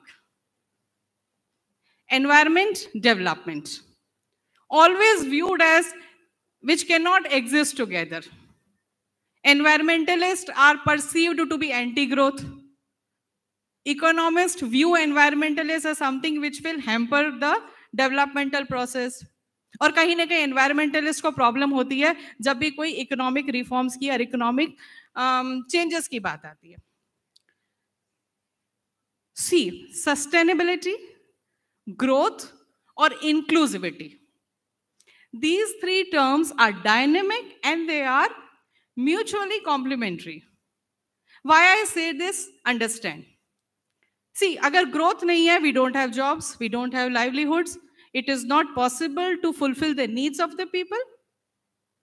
अगर sustainability नहीं है तो हम ये ensure नहीं कर सकते कि whether the future generations will also be similarly getting all these fruits of development. और अगर inclusivity नहीं है तो आप ये कैसे ensure करोगे कि सारा के सारा जो तबका है समाज का वो demand सबकी तरफ से आ रही है. अभी तो ऐसा नहीं है. Only handful of the rich, they are creating the demands, and you know what has chaos has happened in the environment arena.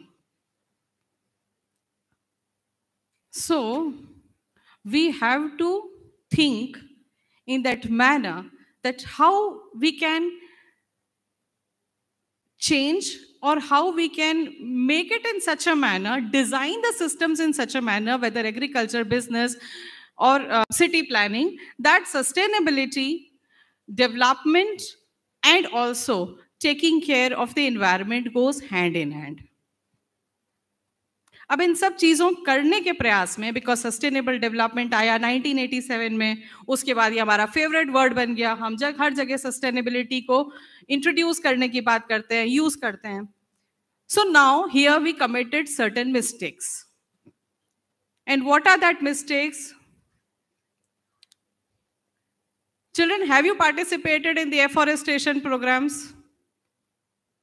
आपने वृक्षारोपण कार्यक्रमों में कभी भाग लिया है?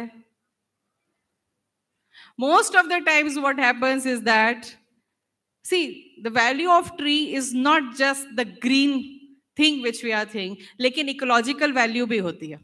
But what we are planting today is gulmohar, copper pods, fancy trees, जो फटाफट उग जाएं, दिखें सुंदर, aesthetics अच्छा हो. We are nowhere planting people, neem, bargad, kikar, and all those types of things which have an ecological value. The trees which are planted today in the name of forestation, they are having no ecological value because no pollination is being done. It doesn't attract insects and it has no role in improving the ecology of the region. आपने waste to energy treatment का नाम सुना है, जिसमें हम कचरे से बिजली बनाते हैं? That was the concept we brought from outside, but it doesn't work here. That we did not understand. Because हमारे यहाँ का जो कचरा है वो बायोडिग्रेडेबल ज्यादा है. That is more suitable for composting or manuring, but हमने तो waste to treatment energy plants बनाया and we just installed at so many places, and today at many places they are not burning, they are not worth it. City planning का example लीजिए. How we are designing our buildings, all glass, not suitable for the climatic condition. See, India is a topographically, geographically, culturally diverse country. You cannot have a one-stick system which is, quite favorable in every situation. In the urban agglomerates, are we housing people? No. We are housing diseases. How people are living. That also needs to be thought. Look at the condition of the Delhi roads. The roads in Delhi, are they moving people or are they moving cars? Just 10 to 15% of the Delhi people own a car or drive a car, and look at the situation of the roads there. So this is the mistake. And another thing which I always like to mention is that think about the food that you are eating and note the changes that have occurred in your food. And I always say that the food industry has flourished on feminism. Why I say this? Because जब आप वो add देखते हो जिसमें 2 minute में Maggi बन जाता है और 10 मिनट में केक बन जाता है, it showcases as it is helping the women in the family. Instead of saying that let the men cook, let everybody in the family cook, what we have proposed 2 minute में बन जाए. Food is not just taste. Food is a nutrition. Food is our health. जितना आपके plate में diversity कम होती है, उतनी ही wild में डाइवर्सिटी कम हो जाती है. Remember this. So there are no easy solutions. What I want to say is that these solutions are there, but there are no easy solutions. Cosmetic changes like saying that what has worked in the West will work here also, this is not going to be true. We need a robust infrastructure, which we already have. And I must say that India is doing really very good. जब sustainable development goals कहते हैं no one should be left behind, हम India में कहते हैं सबका साथ, सबका विकास और सबका विश्वास। वही तो है no one should be left behind. We have made a target to have 50% of our energy from the renewable sources by 2030 and net zero by 2070. What is net zero? Zero carbon emission. Getting every energy from the renewables. And we are happy to see that yes, there has been a change. We will notice at several places we are utilizing on this solar energy, other renewable sources of energy. Then of course we have our own, जैसे SDG के targets हैं, वैसे हमने अपने targets बनाए हैं, which we are working upon. We have a robust digital infrastructure today, which we are capitalizing on. We have now started promoting the traditional foods like millets, as you know. So remember that, see, for the spider, it is normal to have that web, right? But for the fly, it is chaos. So always keep this in mind that simply copying from elsewhere, look at the local problems. And devise your own solutions, that is only going to help, otherwise not. हम Ganga river को clean करने की engineering वहां से लेकर आते हैं जहां से लंदन में उन्होंने थेम्स रिवर को क्लीन किया था। उनका underground sewerage systems and it is all connection and that is the whole engineering behind it, that is certainly not going to work here. So these are some of the things which we need to do. And most importantly, one of the important theme of G20 India presidency, because it has given us an opportunity actually to transform the global agenda through constructive and consensus based solutions, which is very necessary. और एक उसका theme है lifestyle, lifestyle for environment. According to United Nations Environment Program, अगर 8 billion लोगों में से 1 billion भी eco friendly lifestyles follow करते हैं, so there is 20% reduction in their carbon emissions. Is it difficult? Is it difficult to follow eco-friendly lifestyle? Can't we make small changes in our way of living? If we can carry our mobile phones every time, everywhere, can't we carry a small bag with us? Do you think it is difficult? You're not expected to bring about a revolution, but of course, what is expected out of you children is that bring a change in your lifestyle. And you know who is Greta Thunberg? You have to question one of the most important, I should say, one of the most important opportunity India has is you people. We are a young country, and that will be there for another 20-25 years. This is the demographic dividend which we can reap on by investing in education, health, livelihoods, environmental safety, and so on. But of course, it will be a demographic disaster if you are not able to make full use of it. So the onus is on you. You have to be a part of these discussions because it is your future, which is you cannot afford to buy air purifiers. You cannot wear mask. आपने Covid के समय community action देखा था, right? We religiously followed what the doctor said. Mask, surgical mask, first dose of vaccine, second dose of vaccine. Why? For your survival, na? But now it is same kind of zeal, enthusiasm और थोड़ा सा डर जरूरी है जब आप environment के बारे में सोचें और अपने survival with regards to the quality of the planet.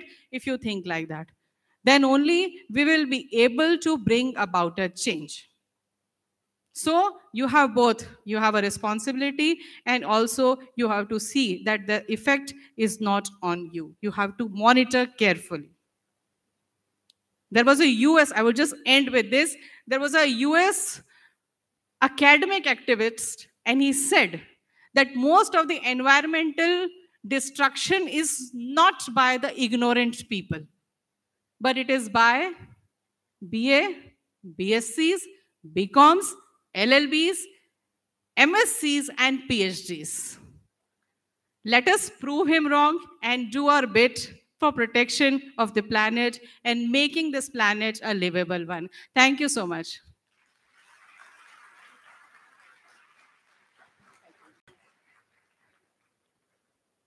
Thank you so much, ma'am, for giving a wonderful insight into what sustainable development actually is. We have the bags that were printed through block printing by the guests outside.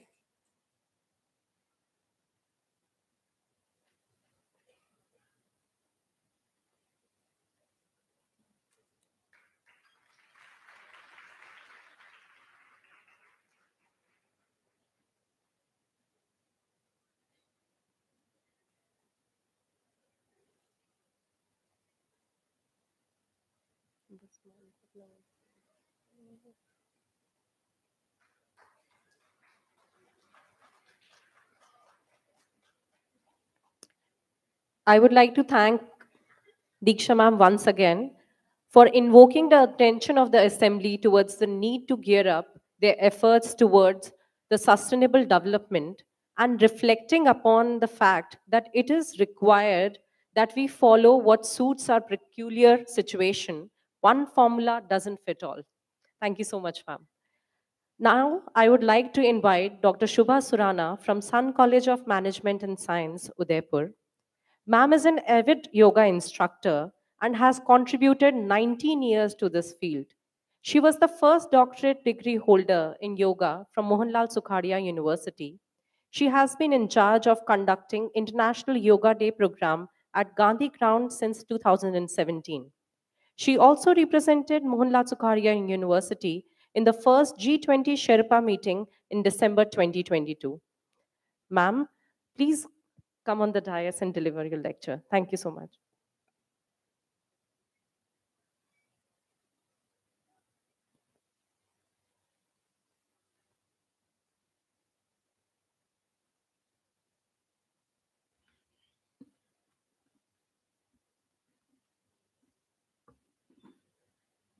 Good afternoon, all.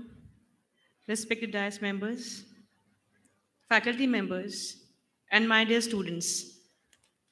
It's a great privilege to the university that among 75 selected university for the G20 University Connect, we are also the part of that. The topic today I'll be covering is yoga. Yoga. जो शब्द आप लोग समझते हैं ना yoga. It is not yoga. It's never yoga. It's योग. हिंदी में पढ़े हैं हम बचपन से ही. दो और दो का योग करना है तो क्या होता है? It is called plus. जुड़ना. So it is never called yoga and it is never called International Yoga Day. It's Antarashtriya Yog Divas. It is the word should be corrected. It is योग. चूंकि मैं subject से हूं तो I'll be focusing on my subject only. And the topic today I'm covering is yoga and its role in achieving success. Can I have that PPT, please?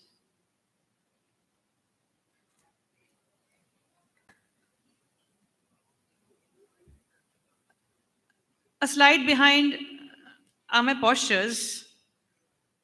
Do you think this is yoga? Right? यही होता है ना योगा. बच्चों को यही पता है कि योगा क्या होता है. हाथ पैर ऊपर करना मतलब योग होता है. राइट? कहीं से भी निकाल ले हाथ यहां से, उसे योगा कहते हैं, योग कहते हैं. राइट? नहीं, ये योग नहीं है. सिर्फ आसन करना, फिजिकल पोस्चर्स लगाना योग नहीं कहलाता है.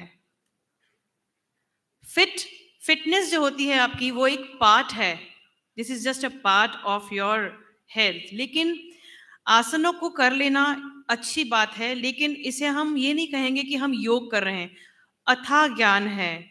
योग दर्शन, वेद, आयुर्वेद, बहुत सारी चीजें इसके अंदर सम्मिलित होके, दर्शन, हर चीज सम्मिलित होके बनी है. इतना वाइड सब्जेक्ट है योग.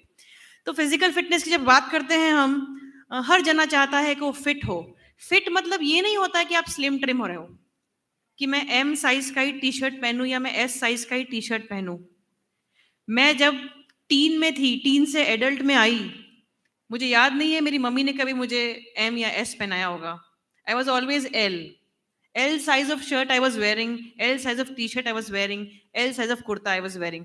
दैट डजंट मीन कि मैं मोटी थी। So I was good heighted, so I was always wearing L, and the waist was never 26, 28. It was always, it started with 32. So that means what? Was I fat? No. So whatever you are, अपने आप पे confidence रखिए, आप जो हैं वो बहुत खूबसूरत है।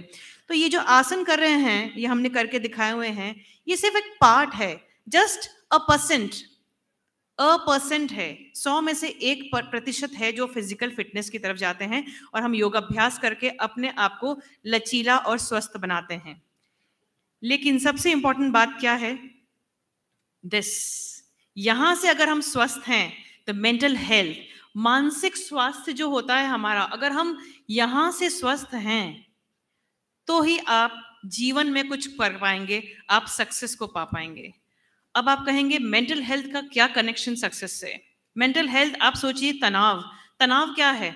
Anyone of you can we make it little interactive please? बता सकते हैं तनाव क्या होता है? What is stress? जो आपकी सोच से विपरीत चीज गई वो तनाव देती है। आपने जो सोचा, सामने वाले को बोला, उसने नहीं किया, that gives you stress, right? तो जो सोच के विपरीत गया उसे तनाव कहते हैं। इट्स अप टू यू कि आप उस तनाव को कितना लेते हैं। वेजिटेबल वेंडर, एक सब्जी वाली घर पे आती है, टोकरा भर के सब्जी लेके आती है, क्या आपकी मम्मी सब ले लेती है? नहीं।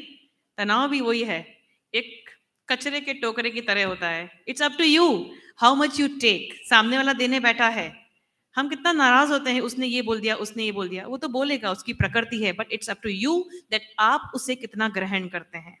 ग्रहण नहीं किया तो झाड़ दीजिए, it is not for you. सबसे पहले स्वस्थ मानसिक स्वास्थ्य, आप मेंटली हेल्दी रहना सीखिए। तनाव किसको नहीं होता है?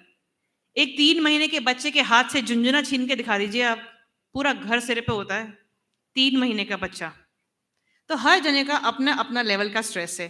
बड़े होने का अलग स्ट्रेस, क्लास 1 में आ गया अलग, टीन अलग, एडल्ट अलग, हम लोग अलग, और बुजुर्ग होने के बाद अलग। सबका अपना अपना स्ट्रेस का लेवल होता है, लेकिन हम उसे ओवरकम कैसे करते हैं? It's up to us. तो मानसिक जो स्वास्थ्य है वो हमें प्रगति की ओर जाने के लिए काफी मददगार होता है। तो हमें खुश रहना, परिस्थितियों का सामना करना, तनाव नहीं लेना, उससे आप स्वस्थ रहेंगे। What is this? Can you see that? Recently we had been to this festival. देखा होगा आपने। आज 17 है, 7 तारीख को, फुल ऑफ कलर्स। आप देखिए कितने सुंदर सुंदर रंग आजकल आते हैं। पहले तो बहुत उगड़े उगड़े कलर्स आते थे। Nowadays we have beautiful fluorescent जो ब्राइट कलर्स हैं, येलो, ग्रीन, ऑरेंज। आपको पता है ये स्लाइड डालने का रीजन क्या था? जब प्रकृति ने अब इतने सुंदर सुंदर रंग दिए हैं एनवायरमेंट में, कैन यू सी दिस? सुहानी लग रही है आंखों को। होली खेल के डांस भी किया था। कैसा डांस? जो डांस यहाँ करते हैं ना होली पे, वो का वो सेम डांस जो बारात में करते हैं, बस ये 2 ही जगह डांस कर पाते हैं इस तरह के डांस। वो नागिन डांस एंड और होते हैं ना जो आप लोग करते हैं यहाँ पे। These are the 2 platforms on Holi and on baraat जो आप इस तरह का नाच सकते हैं, आप इंजॉय करके। तो आप सोचो उस समय आपका मेंटल लेवल क्या रहता है, कितना अंदर से खुश होके आप नाचते हैं, इंजॉय करते हैं, you gel with people and you do everything whatever you want. ये स्लाइड डालने का रीजन क्या था? जब प्रकृति ने इतना सुंदर बाहर आपको सुहाना आंखों को लग रहा है, तो उसे अंदर भी तो कुछ अच्छा चाहिए, right? So nature has given us such wonderful and colourful things to eat and to keep ourselves healthy. तो अपनी जीवनचर्या, अपनी दिनचर्या में कलरफुल चीजों को ऐड करिए। जितना आप रॉ खाएंगे, रॉ फूड जितना खाएंगे, it will be very much beneficial to you. Raw and cooked, there is a lots of difference between. जितना रॉ खाएंगे, एल्कलाइन बेस फूड्स होते हैं, उतना बॉडी को अंदर से आपको हील होता है। कितने सुंदर बनाए गए हैं। आप नेचर में आप उसको देखिए, जैक फ्रूट है, ड्रैगन फ्रूट है, प्रकृति ने उसको कितना सुंदर बनाया है। सी द नेचर, उसको जब इतनी सुंदरता दी है तो हमें क्या करना है? मम्मी ला के प्लेट में देती है, सिर्फ खाना ही तो है। तो try to heal your self. अभी आपका समय है। I am focusing here on the young brains, the youth I am here interacting with. आप जितना हो सकता है अपने आहार को चेंज करिए। दीक्षा मैम ने भी इसीलिए कहा था, अभी बात हुई थी कि जितना हो सकता है लाइफस्टाइल में हम क्या होता है, हमारा खाना बहुत बर्गर, पिज्जा, सबवे का, most of the junk food we are eating. I am not denying that you should not eat, but when you eat, try to compensate. अगर ऐसा खाना खाया है तो कोशिश करके उसे बैलेंस करने की कोशिश कीजिए। जब तक आहार चेंज नहीं करेंगे तब तक मानसिक स्थिति नहीं चेंज होती है। जब हम आहार की बात करते हैं, प्रकृति में त्रिगुण होता है, हम भी एज पर्सनालिटी भी जो होती है वो त्रिगुण होती है, कुछ सात्विक, राजसिक और tamasic. So as the food is also sattvic, tamasic and राजसिक। हमारी प्रकृति भी होती है, उसी अनुसार फूड की भी होती है। तो चूंकि मैं आज फूड पे फोकस कर रही हूँ तो I will come to that कि हम फूड में क्या सिलेक्शन करें। ईटिंग के अंदर हम मीट, मांस, ये सब चीजें खाते हैं। इट इज गुड, जो नॉन वेजिटेरियंस होते हैं वो खाते हैं, बट ये सब खाना क्या होता है? तामसिक प्रवृत्ति का होता है, किसी जीव की हत्या करके खाया हुआ होता है। तो आपको ये क्या बनाता है? आपको ये उग्र बनाता है। Same as if you go for rajasic, तेज मिर्ची मसाले, तेज दुर्गंध वाले जो खाने हम खाते हैं, ये हमें राजसिक फूड में आता है। और जो सादा भोजन कहलाता है, ऐसा नहीं है कि उबली हुई दाल खा रहे हैं, बिल्कुल लौकी पे जी रहे हैं, खाइए, बट क्या होता है, आप अपना जो प्लेट है राजसिक के अंदर, उसके अंदर आप रॉ चीजों को ज्यादा ऐड करिए। It will help you on changing up your mind set level. वो चेंजेस होंगे तो automatically you will go towards the development and towards the success. तो आहार की बहुत मुख्य भूमिका होती है हर चीज के अंदर, आपकी स्टडीज के अंदर, आपकी बिहेवियर के अंदर, सोशली, प्रोफेशनली, इकोनॉमिकली, हर चीज के अंदर आपकी आहार की मुख्य भूमिका होती है। तो अपने आहार पे मुख्य तौर से फोकस करके अपने आहार को बदलने की कोशिश कीजिए। Automatically you will feel that yes, food change करने से ये बहुत चीजें हमारी लाइफ में चेंजेस आए हैं। और जब तक आहार बदलेगा नहीं, तब तक योग में आप आ सकते नहीं। महर्षि पतंजलि ने अष्टांग योग का वर्णन किया था। उन्होंने अष्टांग योग में प्रथम शुरू किया था यम से, यम, और दूसरा आता है नियम, और तीसरी पोजीशन है आपकी आसनास की। The third place is of asanas, then comes the pranayama, then pratyahara, then dharana, dhyana and samadhi. Now what comes the yama and niyama? हम क्या करते हैं? सीधे आसन करते हैं क्योंकि वो हमें इजी होता है, बट आप देखेंगे पतंजलि में इट एंड्स, अष्टांग योग एंड्स एट समाधि। तो क्या हम सब यहाँ पे समाधि के लिए बैठे हैं कि भाई अब पढ़ाई करेंगे, लास्ट में मोक्ष की प्राप्ति और बस खत्म जीवन? नहीं ना। Why do we yoga? Why do we practice yoga? We practice yoga just for our physical fitness. हम फिजिकली फिट रहे, अंदर से थोड़े सहज सहम रहे और ये थोड़ा ठंडा रहे, क्योंकि आजकल क्या मोस्ट ऑफ द टाइम लोगों का मगज बहुत जल्दी गर्म हो जाता है। जनरल टेंडेंसी हो गई है, वो एक्स्ट्रा जीन आजकल सब जने लेके बॉर्न हुए हैं। So what you have to do is, आप यम नियम को अगर फॉलो करेंगे, हम नहीं कर पाते हैं पर एक हद तक फॉलो करेंगे, तब जाके आप अपने आप को इसमें सक्षम करते हैं। और समाधि तक तो हम नहीं जाते हैं, लेकिन जो साधु संत जो होते हैं, हिमालय में जाके तपस्या जो करते हैं, जो जैन मुनि भी जो होते हैं, और जितने भी ऋषि मुनि होते हैं, वो अष्टांग योग का पालन करते हैं। उस हिसाब से वो समाधि तक जाके मोक्ष की प्राप्ति के लिए वो सब छोड़ देते हैं ना। नंगे पैर, खाना मिला तो मिला, नहीं मिला तो नहीं मिला, इसने बात की तो की, नहीं मिली तो नहीं की। So it is like this, yama and niyama. So number 1 comes yama. Yama has 5 parts. अब आप खुद अपने आप को एनालिसिस करिएगा कि आप कहाँ स्टैंड करते हैं इसके अंदर, आपकी मेंटालिटी कहाँ स्टैंड करती है। 5 जो यम है, इट स्टार्ट्स विद अहिंसा। अहिंसा।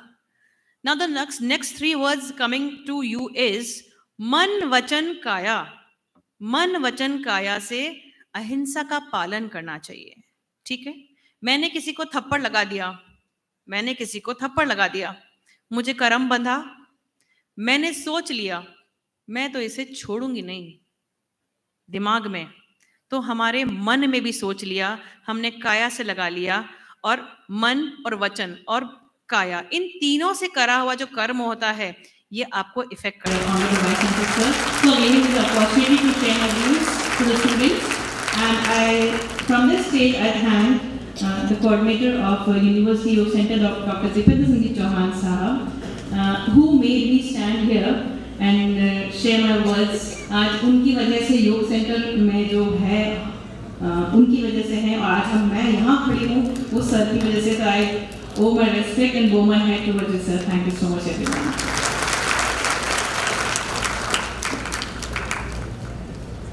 Thank you so much, ma'am, for reflecting upon the aspect that we will be able to strive towards our goals only through sustainable lifestyle, which will be achieved through food and yoga. I would like to thank all the speakers for their enlightening thoughts. Dear students, the house is now open for the question and answer session. Please raise your hands and wait for the microphone to be brought to you before asking the questions. Kindly introduce yourself before raising the queries. आप अपना हाथ खड़ा करें एवं प्रश्न पूछने से पूर्व अपना परिचय दें।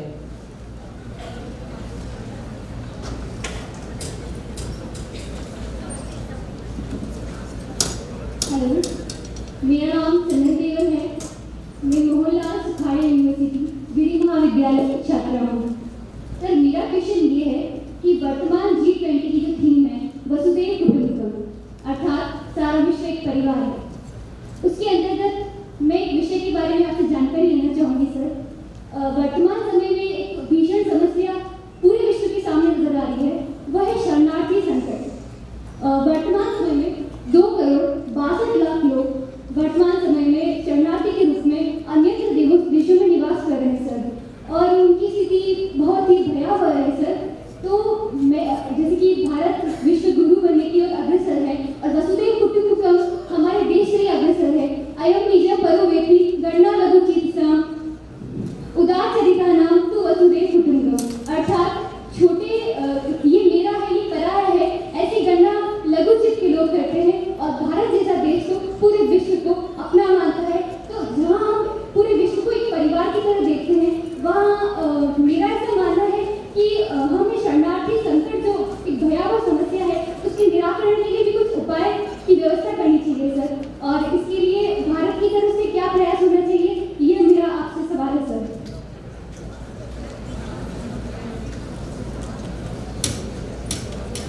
Thank you sir. The guests will be giving all the answers together, so if there is any more question, please ask them at once.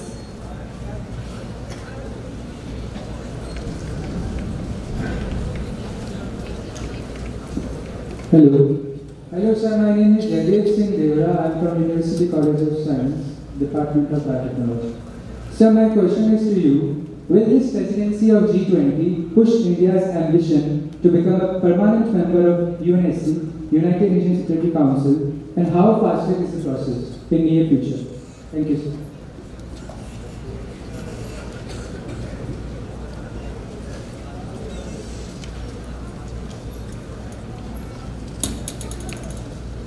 Hello everyone, I am Vidisha Parekh, pursuing Bachelor's in Business Administration from Guru Nanak Girls PG College. So, as we all know that G20 comprises of most progressive and developing economies of the world. So, my question is, what are the 5 major steps or decisions or policies you are taking collectively to mitigate climate risks for a sustainable future for a young person like me? Thank you. Hello sir, respected stage. My name is Siddharth Joshi. I am from Nimbar Teacher Training College, Surajpur. My question is on resource utilization. How can be the resource utilization as per carrying capacity could get possible through G20 programs? Thank you.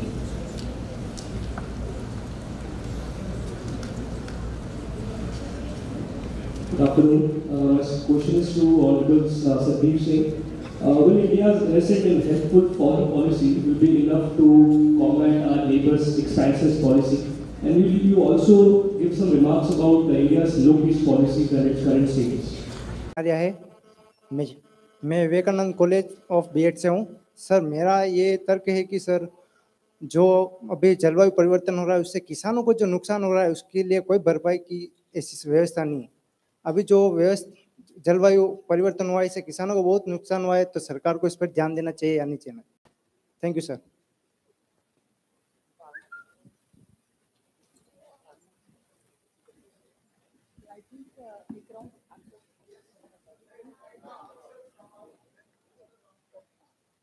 We will take more questions after the answers are given by the guests.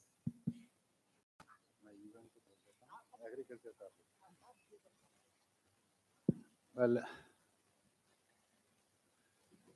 जहाँ तक सवाल आपने पूछा कि G20 कुछ UN membership में मदद करेगी या नहीं, देखिए साहब ऐसा है कि यूएन मेंबरशिप की जो एक्सपेंशन है वो प्रोसेस बिल्कुल दूसरा है। वहाँ पे मेजॉरिटी चलती है, माइनॉरिटी नहीं चलती है। G20 माइनॉरिटी है जिसके पास में 80% इकोनॉमी है, लेकिन वोट केवल 19 हैं यूएन में, वहाँ 191 वोट हैं। तो हमारा जो दूसरा ट्रैक है, जो डेवलपिंग एंड आइलैंड कंट्रीज का ट्रैक है, जिसमें 125 मेंबर ने पार्टिसिपेट किया था, वो ट्रैक है यूएन मेंबरशिप के लिए। उसमें देखिए टाइम लगेगा। 2 टाइप की नेगोशिएशन चल रही हैं। एक तो टेक्स्ट बेस्ड नेगोशिएशन है, एक टेक्स्ट एग्री कर लिया जाए कि यूएन में क्या रिफॉर्म किए जाए। दूसरा जो नेगोशिएशन है वो ये चल रही है रिजोल्यूशन बेस। दैट मीन्स के P5 या ग्रुप किसी ग्रुप ऑफ कंट्रीज एग्री कर जाएं कि ये लोग जो है परमानेंट मेंबर बनेंगे और उस रिजोल्यूशन को दे दिया जाए विच पास्ड बाय 2/3 मेजॉरिटी। प्रॉब्लम इसमें सबसे बड़ी जो खड़ी हुई है कि किसी भी एक कंट्री को ये पॉसिबिलिटी नहीं है। कंट्री रिजोल्यूशन को पहले 2/3 से पास कराना, फिर उस रिजोल्यूशन के रिजल्ट को 2/3 से पास कराना, ये पॉसिबल नहीं हो रहा है। तो टेक्स्ट बेस्ड रिजोल्यूशन जो है वो चल रही है। That is the one, it will work towards our membership of permanent membership of UNGA. जो माइग्रेशन के ऊपर जो पहला क्वेश्चन था, देखिए माइग्रेशन जो है ये इशू आज से नहीं, ये इशू 30 साल पहले रिकॉग्नाइज किया गया था। And there is a UN organisation known as international organisation for migration. ये यूएन बॉडी है और ये माइग्रेशन को ही चेक करती है। लेकिन माइग्रेशन का जो मैग्नीट्यूड है वो अब इतना हो गया है कि किसी बॉडी के भी बस की नहीं चीज है। इसने तो basically migration issue has actually challenge the sovereignty of the countries. India जो है उसमें तकरीबन 10 मिलियन का माइग्रेशन एनुअली होता है। People hardly recognise it that we are actually net recipient of migration from south and south east Asia, around 10 million people every year. तो migration का जो इशू है ये G20 में नहीं है और ये चांसेस भी इसके नहीं है, because it's a political issue. It is also related to religious issue. Today's migration is actually got the fillip because there is a uncertainty in the Middle East, or the so-called Islamic phobia issue is coming up. There is a continuous warfare going on. Now, those who believe in Islam, they are given shelter there, but they want to create the society in those countries which is according to Islamic Sharia.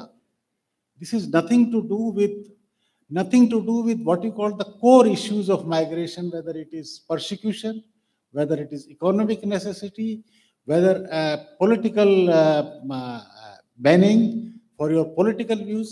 No, they want to create a society which they could not create in their own country, from which they have migrated, they want to create in another country.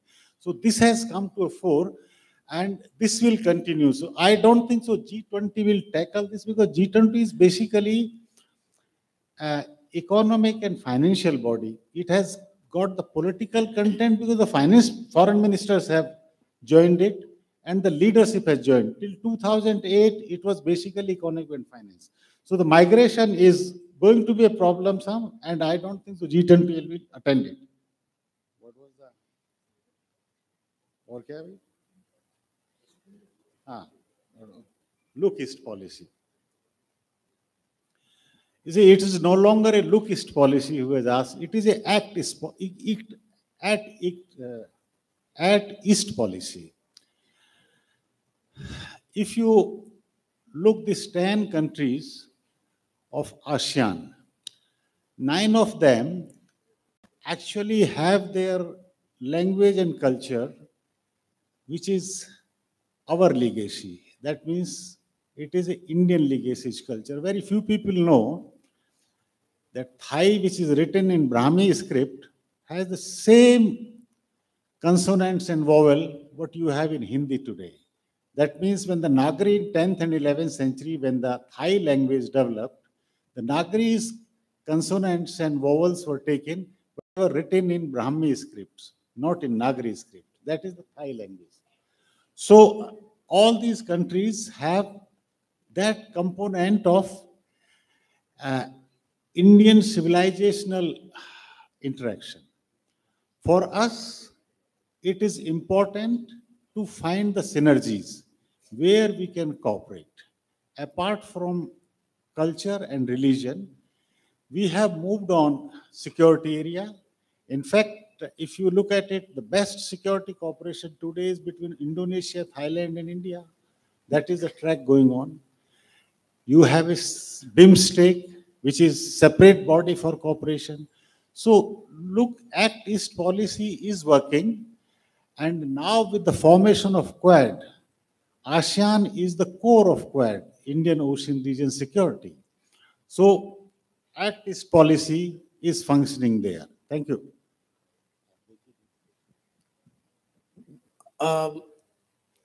मैं कोशिश करूंगा कुछ प्रश्न आपका जो है उसका answer दे सकूं। सर ने तो डिप्लोमेटिक एक्सपीरियंस से अपना जो वक्तव्य रखे हैं। जो माइग्रेशन वाला इशू है, मान लीजिए अगर G20 उसको रेज भी किया, उसमें कई सारे इशू आया होगा। आपने जैसे देखे कि मिडिल ईस्ट से जो डिस्ट्रेस, उसको हम डिस्ट्रेस माइग्रेशन बोलते हैं कि आप खुश होकर नहीं जा रहे हैं, आप देश छोड़ के जा रहे हैं। और खाली ये नहीं कि मिडिल ईस्ट में जो सिविल वॉर हुआ, अफ्रीका में रोजगार का कोई अवसर नहीं है, लोगों के पास कोई काम नहीं है, इसके वजह से भी वो अंटार्कटिक क्रॉस करके गए थे। आपने देखा होगा फ्रांस और जर्मनी में फॉरेस्ट में टेम्पोररी शेल्टर लगा के जो बुरी हालत में थे, जो स्नोफॉल हो रहा है जिसमें आप सोच भी नहीं सकते खड़े होकर उनको रुकना पड़ा, पानी नहीं है, खाने के लिए नहीं है। अगर उसको कोशिश भी करें, आप क्या कर सकते हो उनके लिए? जो लोग अपने आप वॉलंटरली माइग्रेट कर रहे हैं, वो किस लिए जा रहे हैं? आप यूरोपियन कंट्रीज देख लीजिए, यूएस देख लीजिए, जो बांग्लादेश साउथ एशिया से जा रहे हैं, वो कोई सिक्योरिटी गार्ड बनता है, कोई होटल में काम करते हैं। मिडिल ईस्ट में काफ़ी सारे जैसे दुबई वगैरह जैसे हुआ, वो हमारे प्लम्बर्स है, of course engineer, software engineers they are there, but कितने तक आप अकोमोडेट कर पाए? अभी तो यूके ने भी काफ़ी सोच रहा था कि हम इसको कैसे चाहे लगा के रखें, कुछ रास्ता निकाले। अभी कुछ दिन पहले ही ऋषि सुनक के सरकार ने भी बहुत टॉप स्टैंड लिया है उसके ऊपर। जर्मनी, फ्रांस वगैरह कोशिश कर रहे हैं कि कुछ लोग जो गए हुए हैं उनको किसी तरह उसमें धीरे धीरे नेचुरलाइज करके उनका कम्युनिटी में पार्टिसिपेट करके कोई भी कोई काम में लगा दिया जाए, बट इतना आसान नहीं है अगर कोई भी एंगल से देखें। बाकी जो परमानेंट मेंबर ऑफ यूएनएससी वाला क्वेश्चन था, सर ने तो बढ़िया तरीके से आपको पूरा जो प्रोसेस है बता दिए हैं। अगर आप एकेडमिकली की भी सोचेंगे, G20 में इंडिया और इंडिया जैसे कंट्री का जो प्रभाव वो धीरे धीरे बढ़ता जा रहा है और उसको G20 को आगे फैक्टर करना पड़ेगा अगर ये इंटरनेशनल ऑर्गेनाइजेशन बनेगा तब। अब तक इंटरनेशनल G20 एक इंटरनेशनल ऑर्गेनाइजेशन नहीं है, इसका कोई लीगल स्टेटस नहीं है, इसका सेक्रेटरीट नहीं है, इसका कोई लीगल कन्वेंशन की तरह जो ग्लोबली होता है कुछ नहीं, एक कॉन्सेंसस बेस है, किसी टाइम कोलैप्स भी कर सकता है। तो अभी सारे पूरी दुनिया में ये चर्चा हो रहा है कि जो इमर्जिंग मार्केट्स राइज कर रहे हैं, क्या हम उसको इग्नोर कर पाएँ? वो इग्नोर कर नहीं पाएंगे। तो जो दबाव बन रहा है उससे शायद आगे जाके कुछ ना कुछ होगा, बट इतना जल्दी ये सब चीज़ें होता नहीं है और होगा भी नहीं, लेकिन उसका प्रभाव जो है वो सारे जगह पे धीरे धीरे दिखने लगा है, क्योंकि कलेक्टिव जो ग्लोबल साउथ बोल रहा था वो मोबिलाइज हो रहे हैं, मोबिलाइज हो उसके साथ ताकतवर बन रहे हैं, कि वो बोल रहे हैं कि आप इंडिया को अगर कोई देख रहा है, खाली ऐसा नहीं कि हम हमारा आपका सिविलाइजेशनल वैल्यूज तो है, वाई दे आर सो कीन फॉर इंडिया, क्योंकि इंडिया में इतने लोग हैं, इंडिया एक बड़ा मार्केट है जिसमें अपना सामान भेज सकते हैं, इसलिए हर कोई चाहता है कि हम इंडिया के साथ ट्रेड एग्रीमेंट कर लें, इन्वेस्टमेंट एग्रीमेंट कर लें, तो वो एक एक्सप्लोटेशन का रूट भी बन जाता है। तो हम भी वही चीज़ उनको रेस्पॉन्स में बोलना चाहिए कि अगर हम आपके साथ रिश्ता बनाना चाहेंगे, आपको हमारा बात भी सुनना जरूरी है। बाकी दो तीन चीज रिसोर्स मोबिलाइजेशन वाला जो पार्ट था, मेरे ख्याल से आपका क्वेश्चन ये था कि अगर G20 का जो एजेंडा है उसमें इसको फुलफिल करने के लिए कैसे रिसोर्स मोबिलाइजेशन होगा। जैसे देख लीजिए कि कोविड के वजह से जो SDG को लेके जितना रिसोर्सेज शॉर्टेज हो रहा है, पहले क्या था कि आप अपना डोमेस्टिक रिसोर्स मोबिलाइजेशन अच्छी तरह से कर लीजिए, उसमें अच्छी तरह से करने का मतलब है कि काफ़ी सारा लीकेज होता है, मनी लॉन्ड्रिंग हो जाता है, इकोनॉमिक फ्यूजिटिव ऑफेंस होता है, लोग देश को पैसा लेके भाग जाते हैं दूसरे कंट्री में, इलिसिट फाइनेंसिंग होता है जो अफ्रीका काफ़ी सालों से सफ़र कर रहा है, माइंस स्मगलिंग हो जाता है, तो सरकार को पैसा नहीं मिलता है, कुछ लोग उसमें एलिट लोग कुछ पैसा खा जाते हैं। तो एक तरह की एफिशिएंसी लाना है डोमेस्टिक रिसोर्स मोबिलाइजेशन में। दूसरा है कि जो फॉरेन कैपिटल है, जो इंटरनेशनल मार्केट है, उसमें भी डेवलपिंग कंट्री को, लीस्ट डेवलपिंग कंट्री को इक्विटेबल एक्सेस मिलना चाहिए। अब क्या है, आपने सुने होंगे ग्रीन फाइनेंस, क्लाइमेट फाइनेंस करके जो आजकल चल रहा है, उसमें एक ESG करके क्राइटेरिया बना है, environmental social and governance criteria. इसका ये मतलब है कोई भी इंफ्रास्ट्रक्चर प्रोजेक्ट आप कर रहे हो, कुछ भी कर लीजिए, उसमें ह्यूमन राइट वायोलेशन ना हो, किसी गांव कोई ह्यूमन डिस्प्लेसमेंट ना हो। हमेशा कभी ना कभी कुछ ना कुछ डिस्प्लेसमेंट होता था, कहीं डैम बना है तो 40-50 गांव को उठना पड़ा है, लेकिन ये क्राइटेरिया को ऐसे बना दिए हैं कि आप जो प्रोजेक्ट के लिए अप्लाई करेंगे, प्रोजेक्ट का कॉस्ट मान लीजिए रोड प्रोजेक्ट कर रहे हैं 10,000 करोड़ है, आपने ADB को प्रपोजल डाला है, इंडिया ने डाला, उन्होंने बोला कि इसमें कोई एनवायरमेंटल पॉल्यूशन है, एनवायरमेंटल सस्टेनेबिलिटी है, कोई लेबर डिस्प्लेसमेंट हो रहा है, सारा फेयर वेजेस हो रहा है, हाँ हो रहा है, अगर वो सेटिस्फाई होंगे तो आपको दे देंगे, लोन दे देंगे, 1 साल के बाद पूछेंगे क्या प्रोग्रेस हुआ है, उसका रिपोर्टिंग दीजिए। तो उसमें भी हम जो स्टडी कर रहे हैं उसमें भी काफ़ी डिस्क्रिमिनेटरी टाइप ऑफ क्राइटेरिया है। आप ऑल ऑफ सडन बोलेंगे कि सारा कोयला बंद कर दीजिए, कल से ही सोलार शुरू कर दीजिए, ऐसा कभी हो पाएगा क्या? जो सालों भर में, तो इसीलिए तो हम जस्ट एनर्जी ट्रांजिशन बोल रहे थे। मैडम का बात मैं रिपीट नहीं कर रहा हूँ, मैं दूसरा बात बोल रहा हूँ, जो प्रोसीजर होता है जस्ट एनर्जी ट्रांजिशन वाला बात है, हमको धीरे धीरे करेंगे। हम उसमें सोलर का कंटेंट बढ़ गया है। अभी मैडम का बात को सप्लीमेंट करने के लिए भी बोल रहा हूँ, राइसना डायलॉग चल रहा था दिल्ली में, तो मैं कोई एक सेशन में था, प्रिविलेज था अटेंड करने का, तो मैं बैठा था, तो सब बात हुआ कि रिन्यूएबल एनर्जी प्रोडक्शन बढ़ रहा है, ये हो रहा है। तो जो बिल्डिंग कंस्ट्रक्शन का बात आप बोल रहे थे, मेरा क्वेश्चन पूरा पैनल को था, मैं अटेंड कर रहा था उसमें, कि आप बताइए आपका सोसाइटी में, आपके गांव में, आपके शहर में कोई ऐसा लोग है जो आपने बिल्डर को बोला है कि भाई मुझे कन्वेंशनल एनर्जी नहीं चाहिए मेरे घर में, रेन वाटर हार्वेस्टिंग स्ट्रक्चर बना के दो, सोलर पैनल लगाओ, विंड ये सब लगाओ, मुझे कन्वेंशनल एनर्जी नहीं लेना है, मुझे क्लीन एनर्जी चाहिए। एक एग्जांपल लीजिए, जो सोलर एनर्जी प्रोडक्शन हमारे देश में बढ़ा है, कंजप्शन भी बढ़ा है, लेकिन किसने बढ़ा है? DMRC, Delhi metro rail corporation. उसको तो आप फोर्स करेंगे कि भाई आप रिन्यू का ये XY कंपनी से आप सोलर एनर्जी खरीदिए, क्योंकि वो प्रोडक्शन कर रहा है। इंडिविजुअल लेवल में, हाउस होल्ड लेवल में जब तक हम डिमांड नहीं करेंगे कि मेरे घर में ये एनर्जी चाहिए, चाहे थोड़ा पैसा मुझे ज़्यादा देना पड़े, लेकिन मैं करूँगा, ये अब तक हुआ नहीं। खाली इंडिया का नहीं, पूरे दुनिया में हुआ नहीं। जो हाउस होल्ड जो पीयर प्रेशर डालना है कि एनर्जी ट्रांजिशन के लिए, वो होना भी बहुत जरूरी है। तो रिसर्च मोबिलाइजेशन पार्ट में एक तो है कि SDG में पैसा बहुत कम है, इंफ्रास्ट्रक्चर फंडिंग के लिए जो गैप दिन ब दिन बढ़ता जा रहा है, trillions of rupees, trillions of dollars चाहिए पूरा डेवलपिंग कंट्री में, अगर आप डिजिटल इंफ्रास्ट्रक्चर, हेल्थ इंफ्रास्ट्रक्चर, ये सबको बढ़ाए, क्योंकि इंफ्रास्ट्रक्चर हमारे देश का ग्रोथ प्रोसेस में एक एनेबलर है, एक कैटलिस्ट है। तो उसके लिए अभी कई सारे आइडियाज आ रहे हैं, जैसे है कि को फाइनेंसिंग का मतलब है कोई एक मल्टीलेटरल डेवलपमेंट बैंक मान लीजिए, एशियन डेवलपमेंट बैंक हुआ, वर्ल्ड बैंक हुआ, वो अकेला इतना सारा रिस्क नहीं ले सकता है, तो वो मिल के ले कुछ प्रोजेक्ट को फंड करे, वो को फाइनेंसिंग हो गया। दूसरा हो गया कि आप कैपिटल मार्केट में बॉन्ड इशू कीजिए, इंफ्रास्ट्रक्चर आप जैसे स्टॉक खरीद रहे हैं, रिलायंस का खरीद रहे हैं, टाटा का खरीद रहे हैं, जिसका परफॉर्मेंस अच्छा है आप उसका स्टॉक खरीदना पसंद करेंगे। इंफ्रास्ट्रक्चर जो है वो टिपिकल एसेट क्लास कैटेगरी में नहीं जाता है जिसको स्टॉक मार्केट में ट्रेड होता है।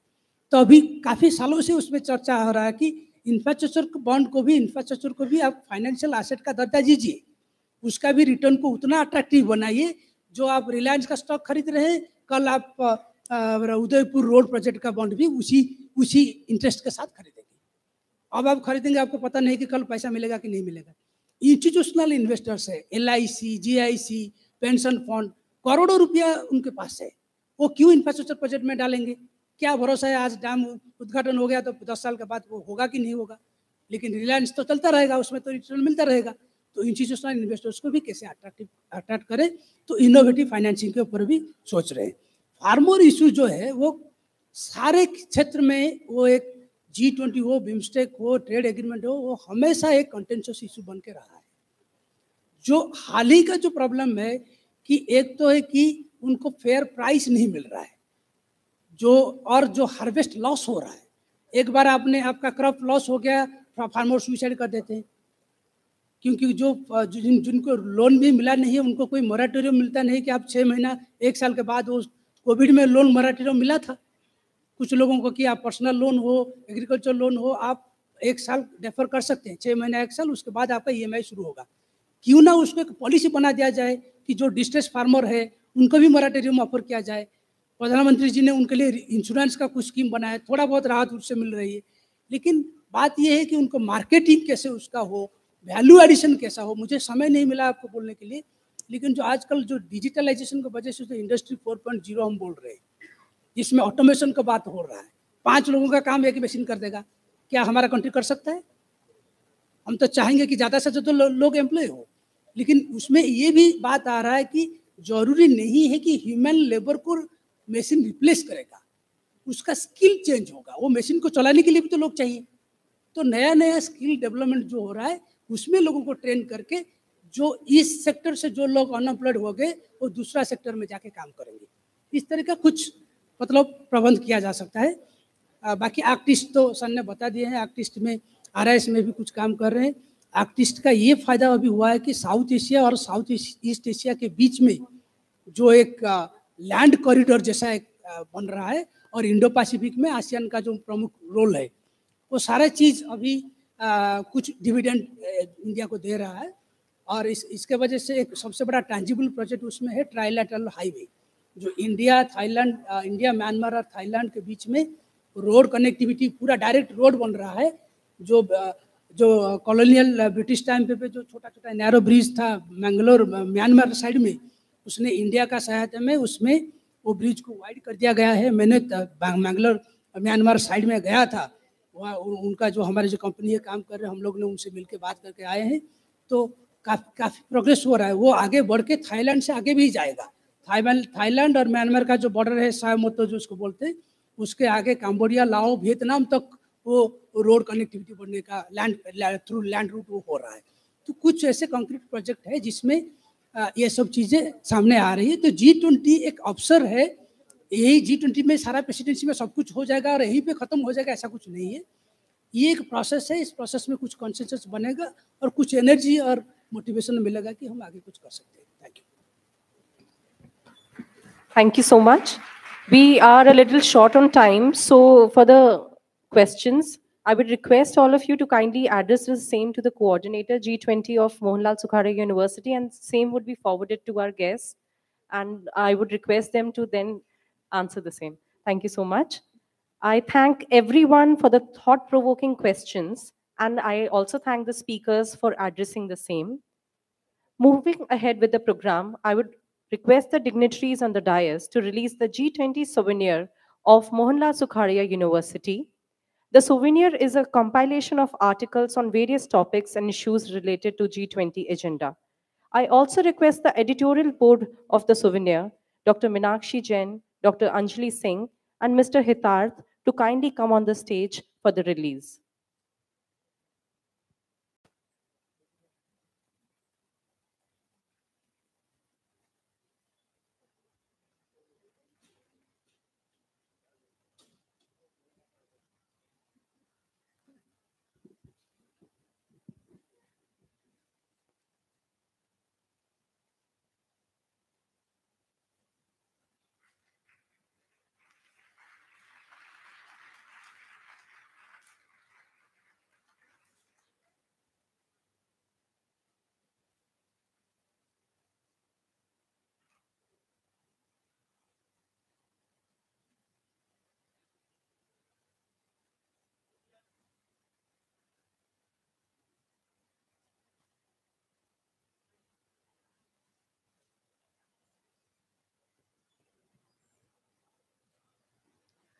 Thank you so much. I would now like to request Professor Pradeep Trikha sir, G20 Coordinator, Mohanlal Sukhadia University, to give a brief report on the events and activities conducted under the G20 banner by the university.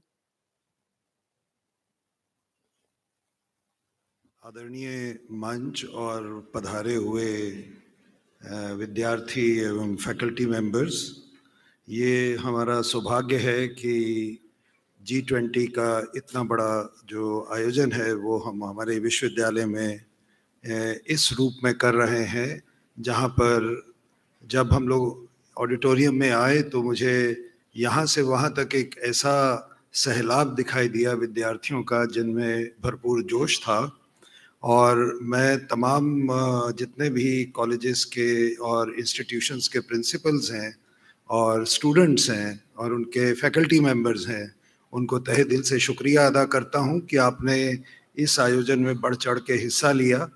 आप ही के लिए ये आयोजन था और आपने इसको सफल बनाने में कोई कसर नहीं छोड़ी, इसलिए आप सबके लिए ज़ोरदार तालियों से उद्घोष होना चाहिए कि आपने बेहतरीन काम किया।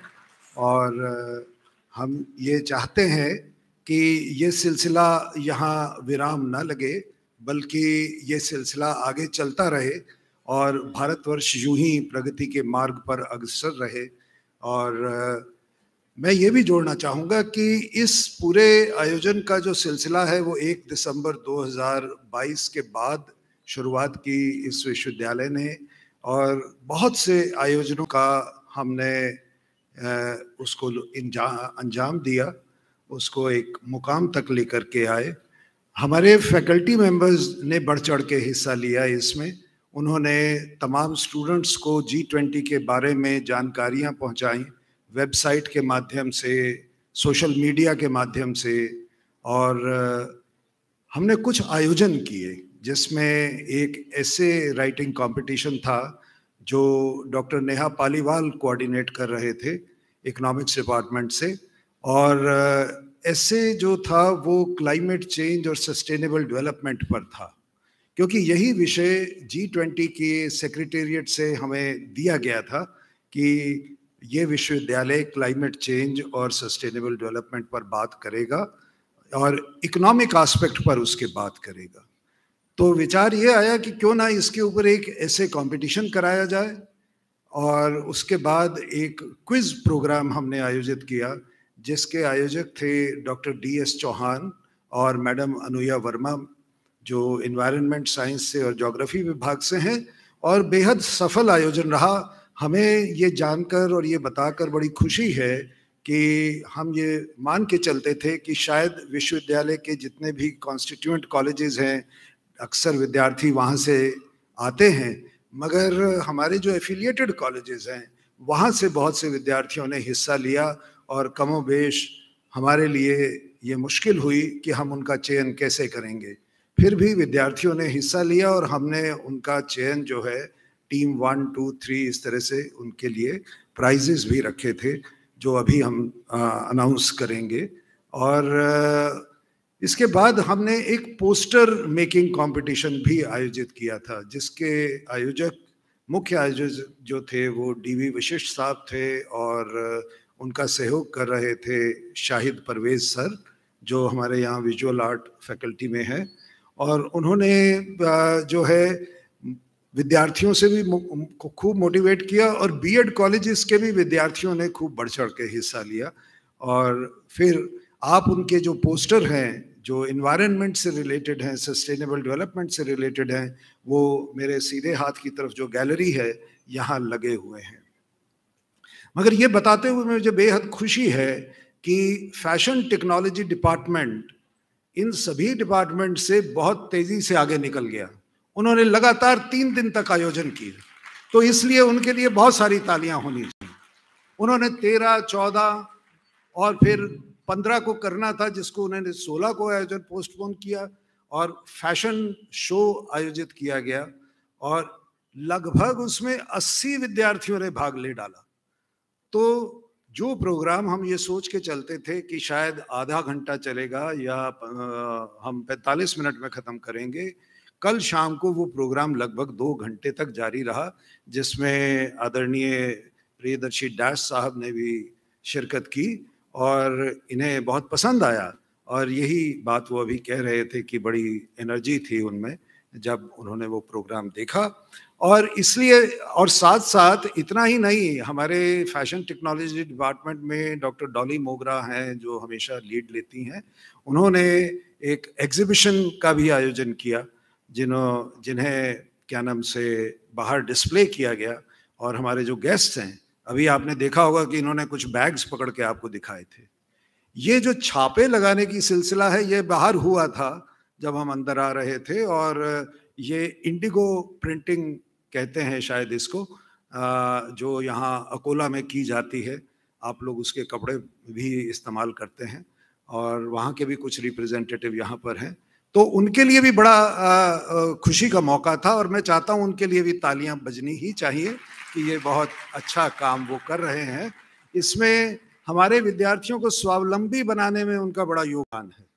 और इसके अलावा जो सबसे पहला आयोजन हमारे विश्वविद्यालय ने किया, जिसमें आदरणीय कुलपति महोदय ने हिस्सा लिया था, वो था योगा, जिसके लिए सबसे पहले लीड ली डॉक्टर दीपेंद्र सिंह जी ने और मैडम सुराना ने। इनके लिए भी बहुत सारी तालियां होनी चाहिए। और साथ साथ इसके अलावा देखिए, मतलब आप ये सोच रहे होंगे कि इतना बड़ा जो ये यहाँ हमने फंक्शन किया है, इसके पीछे बहुत से लोगों का योगदान है। बहुत से लोगों ने अपनी रातों की नींदें खराब की हैं, बहुत से लोगों ने कंप्यूटर पे बैठ करके बहुत दिनों तक काम किया है। उनके लिए एक एक का नाम लेना तो मुश्किल है, मगर मैं ये चाहता हूं कि उन्हें भी तारीफ तो मिलनी चाहिए आपकी तरफ से, और तालियों से ही आप तारीफ कर सकते हैं। तो जहाँ तक रही बात इन सब आयोजनों के अलावा, ये विश्वविद्यालय कॉन्फ्रेंस कराने में कतई पीछे नहीं हटा। इन दिनों में हाल ही में डॉक्टर मैडम चौधरी के देखरेख में एक लॉ कमीशन ने एक आयोजन किया था, जिसमें सस्टेनेबिलिटी को लेकर के विचार रखे गए, और उसमें हमारे लॉ कमीशन, राष्ट्रीय लॉ कमीशन के लोग यहाँ आए हुए थे, और उनके मुख्य अतिथि जो थे वो लॉ मिनिस्टर रिज्जू जी थे, आदरणीय रिज्जू जी भी यहाँ थे। और उन्होंने और उनके साथ जितने लोग यहाँ पधारे, उन्होंने अपने विचार रखे। और इसके अलावा हमारे यहाँ जो ऐसे कंपटीशन हुआ, उसमें आसपास के विश्वविद्यालयों ने, पूरे रीजन के विश्वविद्यालयों ने हिस्सा लिया, विद्यार्थियों ने हिस्सा लिया। ये हमारे लिए खुशी की बात है। और मैं यही कहना चाहूँगा कि इस पूरे आयोजन का G20 को लेकर के जो यूनिवर्सिटी कनेक्ट का जो प्रोग्राम है, मैं शुरुआत से ही जो है इसका ट्रैक रखे हुआ था कि इसमें विद्यार्थियों के लिए किस प्रकार से ये आयोजन किए जा सकते हैं, या विद्यार्थियों तक ये बात कैसे पहुंचाई जा सकती है कि इसका मानी क्या है कि भारत इस प्रेसिडेंसी को लेकर के सिर्फ खुश नहीं है, बल्कि एक जिम्मेदारी ओढ़ ली है। अब तक हम ये सुनते आए थे कि दुनिया का विभाजन first world countries, second world countries, third world countries के रूप में होता है। और इसका अगर आप स्लोगन देखें तो वो कहता है one world, one family, one future. एक है, इसीलिए वसुधैव कुटुंबकम है।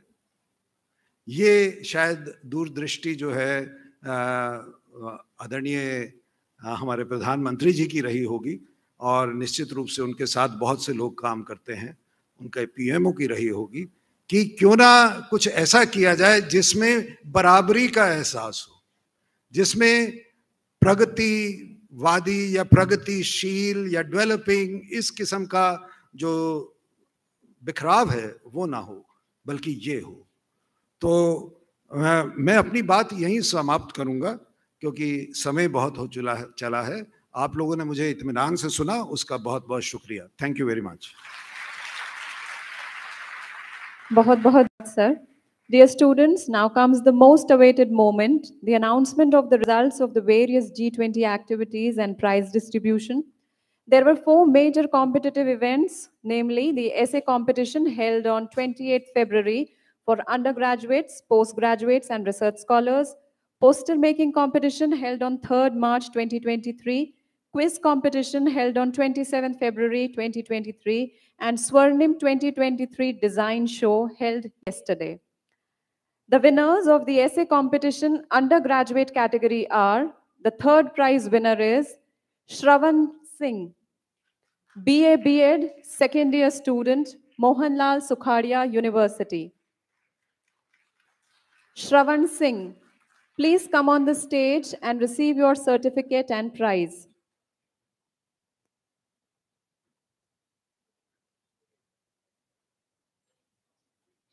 After collecting your certificate and prize, please do not go as you will be having a group photographs. So stay in the auditorium. The second prize goes to Rishabh Chaturvedi, student of BCA first semester, Mohanlal Sukhadia University.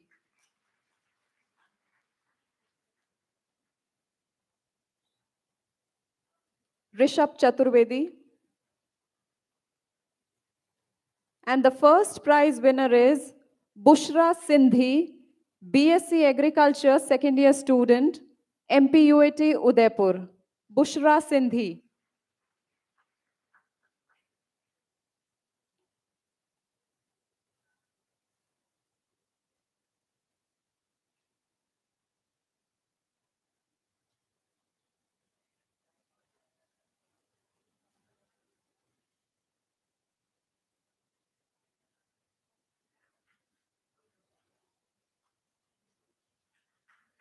Winners of the essay competition postgraduate level are, the 3rd prize goes to Rishita Bhalawat, MBA second semester student, Mohanlal Sukhadia University. The 2nd prize goes to Pooja Kumawat, student of MA Geography 3rd semester.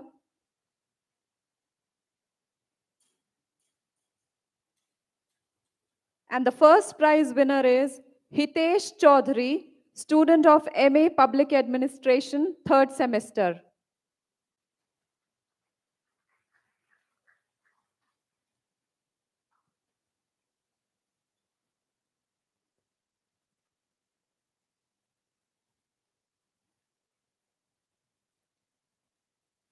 All the students are requested not to leave the auditorium as there will be a group photograph. The winners of essay competition at the research scholar level are, 3rd prize goes to Kiran Malav, research scholar in English from Sangam University.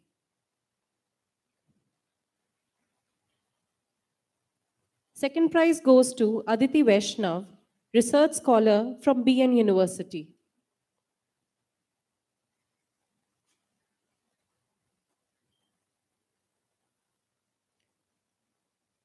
The first prize goes to Shubham Sharma, research scholar in economics, Mohanlal Sukhadia University.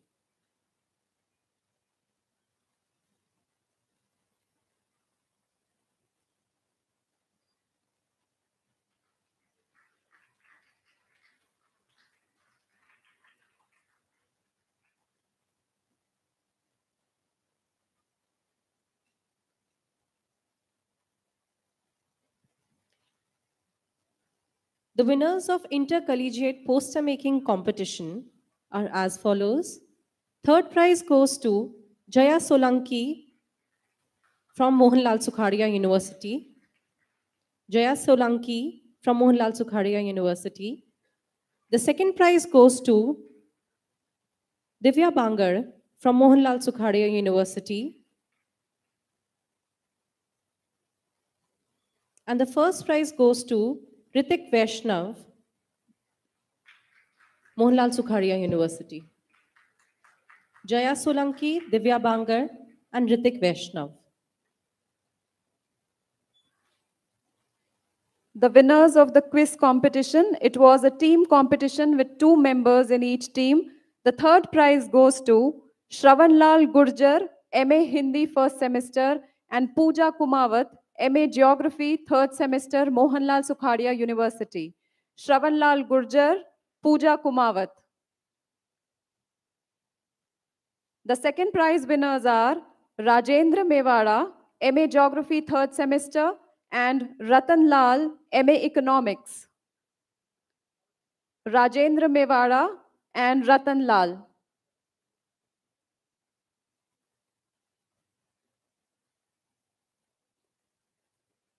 In case you have missed your certificates, kindly wait.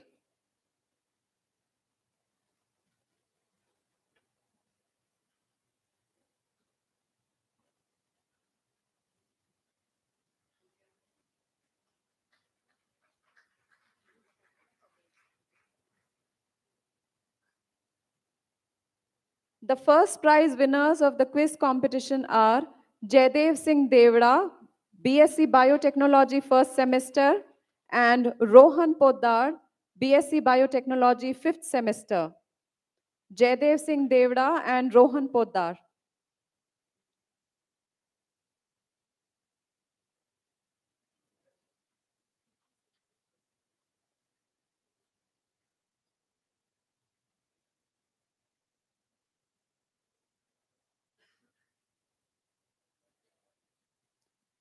Rajendra Mewada and Ratan Lal, second prize winners of quiz competition.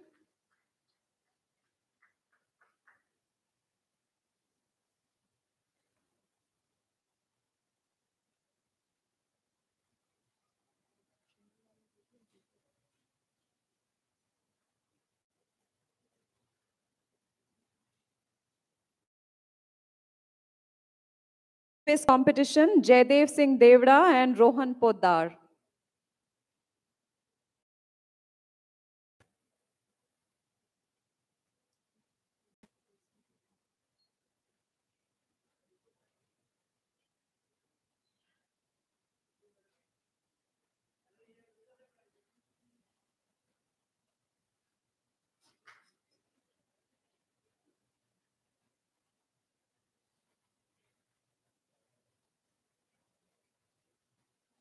Swarnim 2023 design show on cultural textile heritage, progressive crafts of Mewar was held on 16th March 2023. The winners in different categories are as follows. Overall stylish outfit, Miss Himani Pariyani, BVOG third semester, VCD College of Designing, Udaipur. Himani Pariyani. The Best Innovative Outfit Award goes to Miss Meenal Lohar, BVOC 5th semester, VCD College of Designing, Udaipur.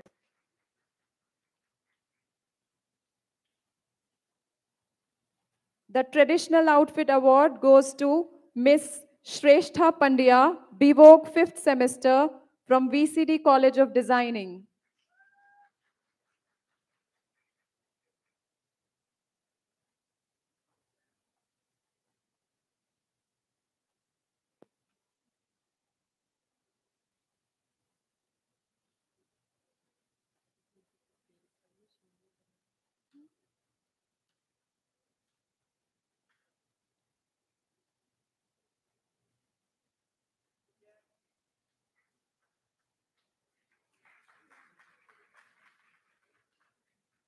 The winner for hand-printed outfit, Miss Shirley Manvia from Diploma in Textile and Fashion Designing from MLSU. The best hand-painted outfit, the award goes to Miss Rani Baregama, MVOC first semester, MLSU.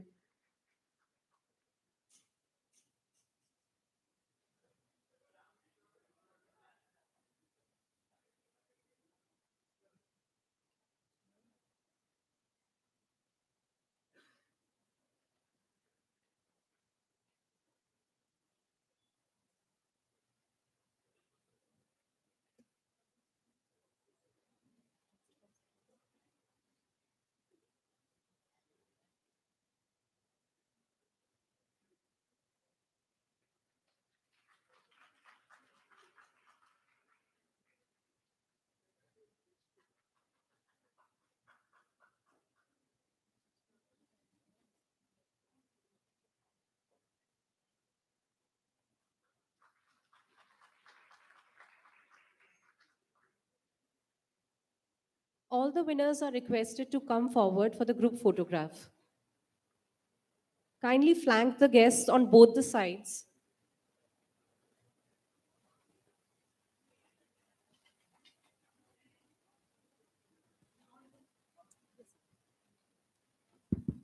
मैं एक छोटा सा announcement करना चाह रहा हूँ। First of all ये तो रिजल्ट जो डिक्लेयर हुआ हमारे तरफ से आप सब विनर हैं जिन लोगों ने पार्टिसिपेट किए हैं।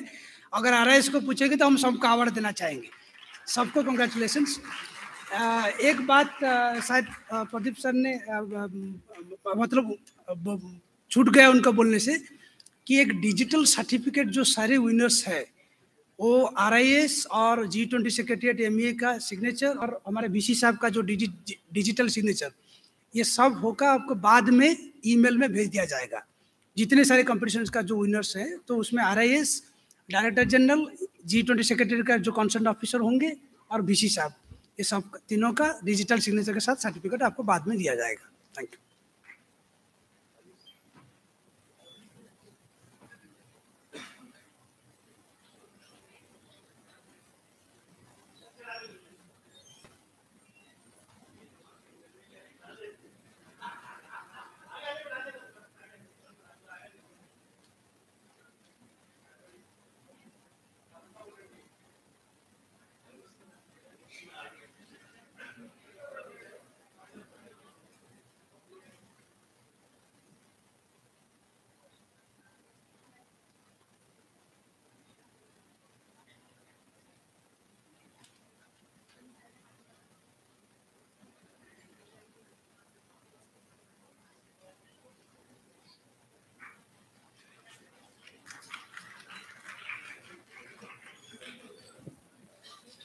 Thank you so much to everyone. Mementos symbolize a feeling of appreciation and gratitude. I request Honorable Vice Chancellor Sir, Professor Ivy Trivedi, to present a memento to our chief guest, Ambassador Mr. Satbir Singh Ji.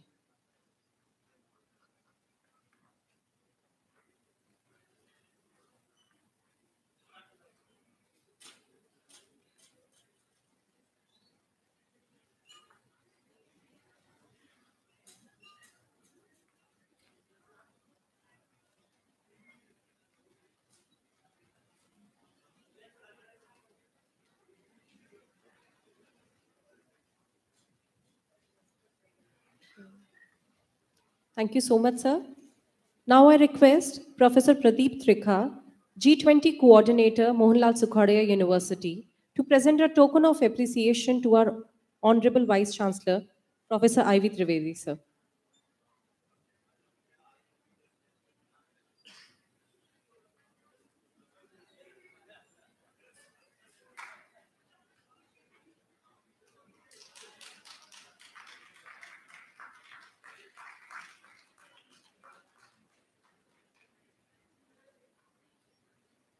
I request Professor Trikha, sir, to present a memento to Dr. Priyadarshi Das.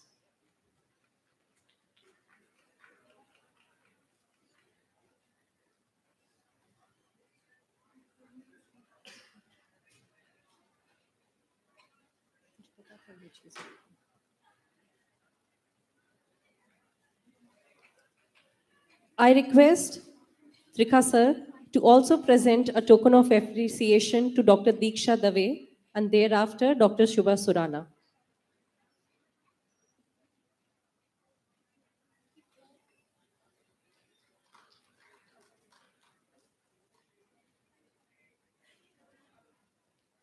I request sir to also present a memento to Dr. Shubha Surana.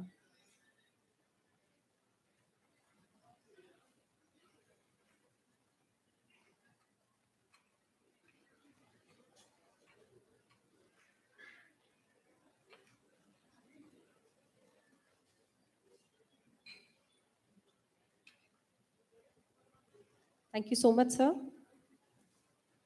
As we come to the end of this inaugural session, I would now request Mr. Saurabh Meena, Assistant Professor, Department of English, Mohanlal Sukhadia University, to kindly propose the vote of thanks.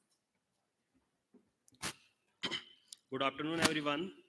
It's a great honor for our institution to successfully organize the G20 University Connect program, which is aimed at celebrating the momentous occasion of India's presidency of the G20 Summit 2023 with the university students. We received immeasurable, visible as well as invisible support from various people who collaborated to make it a successful event. On behalf of the university, I am privileged today to deliver the formal vote of thanks. First of all, I would like to convey our deepest sense of appreciation to our dynamic and visionary Honorable Vice Chancellor, Professor Ivy Trivedi, for his guidance and unconditional support. Without his help, it would have never been possible to organize such a mega event in our university. We are immensely grateful to Ambassador Satvir Singh for enlightening us with his ideas on diverse socio-political issues, which surely motivate the students who are here in this event. We are also thankful to Professor Priyadarshi Dave for sharing his invaluable ideas with the audience. And we are also obliged to Dr. Diksha Dave for her remarkable views on the topics related to environmental concerns. We also extend our sincere gratitude to the Registrar, Comptroller, Estate Officer, and all the Deans for their administrative support for the event. We are also grateful to Dr. Meenakshi Jain, Dr. Anjali Singh for being part of the editorial team. The contribution of the volunteers is invaluable to us for the successful conduct of the event. The sizable support of our esteemed faculty members is especially commendable. Among the faculty members, special mention must be made of Professor Hanuman Prasad, Dr. Avinash Pawar, Dr. Devendra Singh Chauhan, Dr. Sahid Parvez, Dr. Kushpal Garg, Dr. Dipender Singh Chauhan, Dr. P.S. Rajput, Dr. Anuya Verma, Dr. Neha Paliwal, Dr. Dolly Mogra, Dr. Girima Nagda, Dr. Sneha Singh, and Dr. Subha Surana for organizing different student activities under the auspices of the G20 University Connect program. We also extend our sincere thanks to the members of the press for giving a coverage of the event in the local newspapers. Last but not least, we are grateful to the supporting staff of this for their invisible yet indispensable role in making this event a grand success, helping us in every possible manner. Again, I thank you all. Thank you. Thank you so much, sir. Before ending the program, I would like to invite the guests on the dais and off the dais and the faculty members from the university and outside to kindly join us for high tea. I request all of you to kindly stand up at your places for national anthem.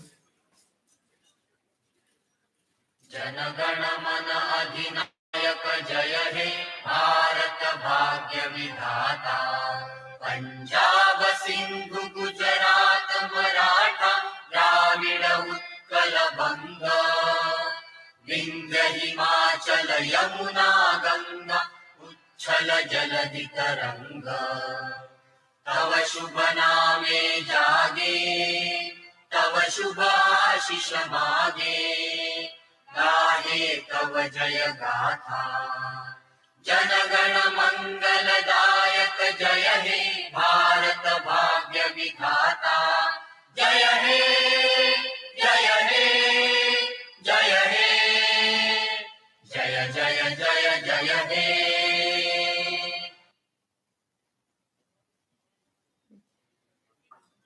I again request all the guests and faculty members to join us at guest house for the high tea. For students, there is refreshment at the place where registration was done at the registration desk. And I thank everybody for helping us to organize this program fruitfully. कार्यक्रम के सफल संचालन में सहयोग हेतु हम सभी उपस्थित अतिथियों एवं विद्यार्थियों को हृदय से धन्यवाद देते हैं। पुनः धन्यवाद एवं आभार। जय हिंद।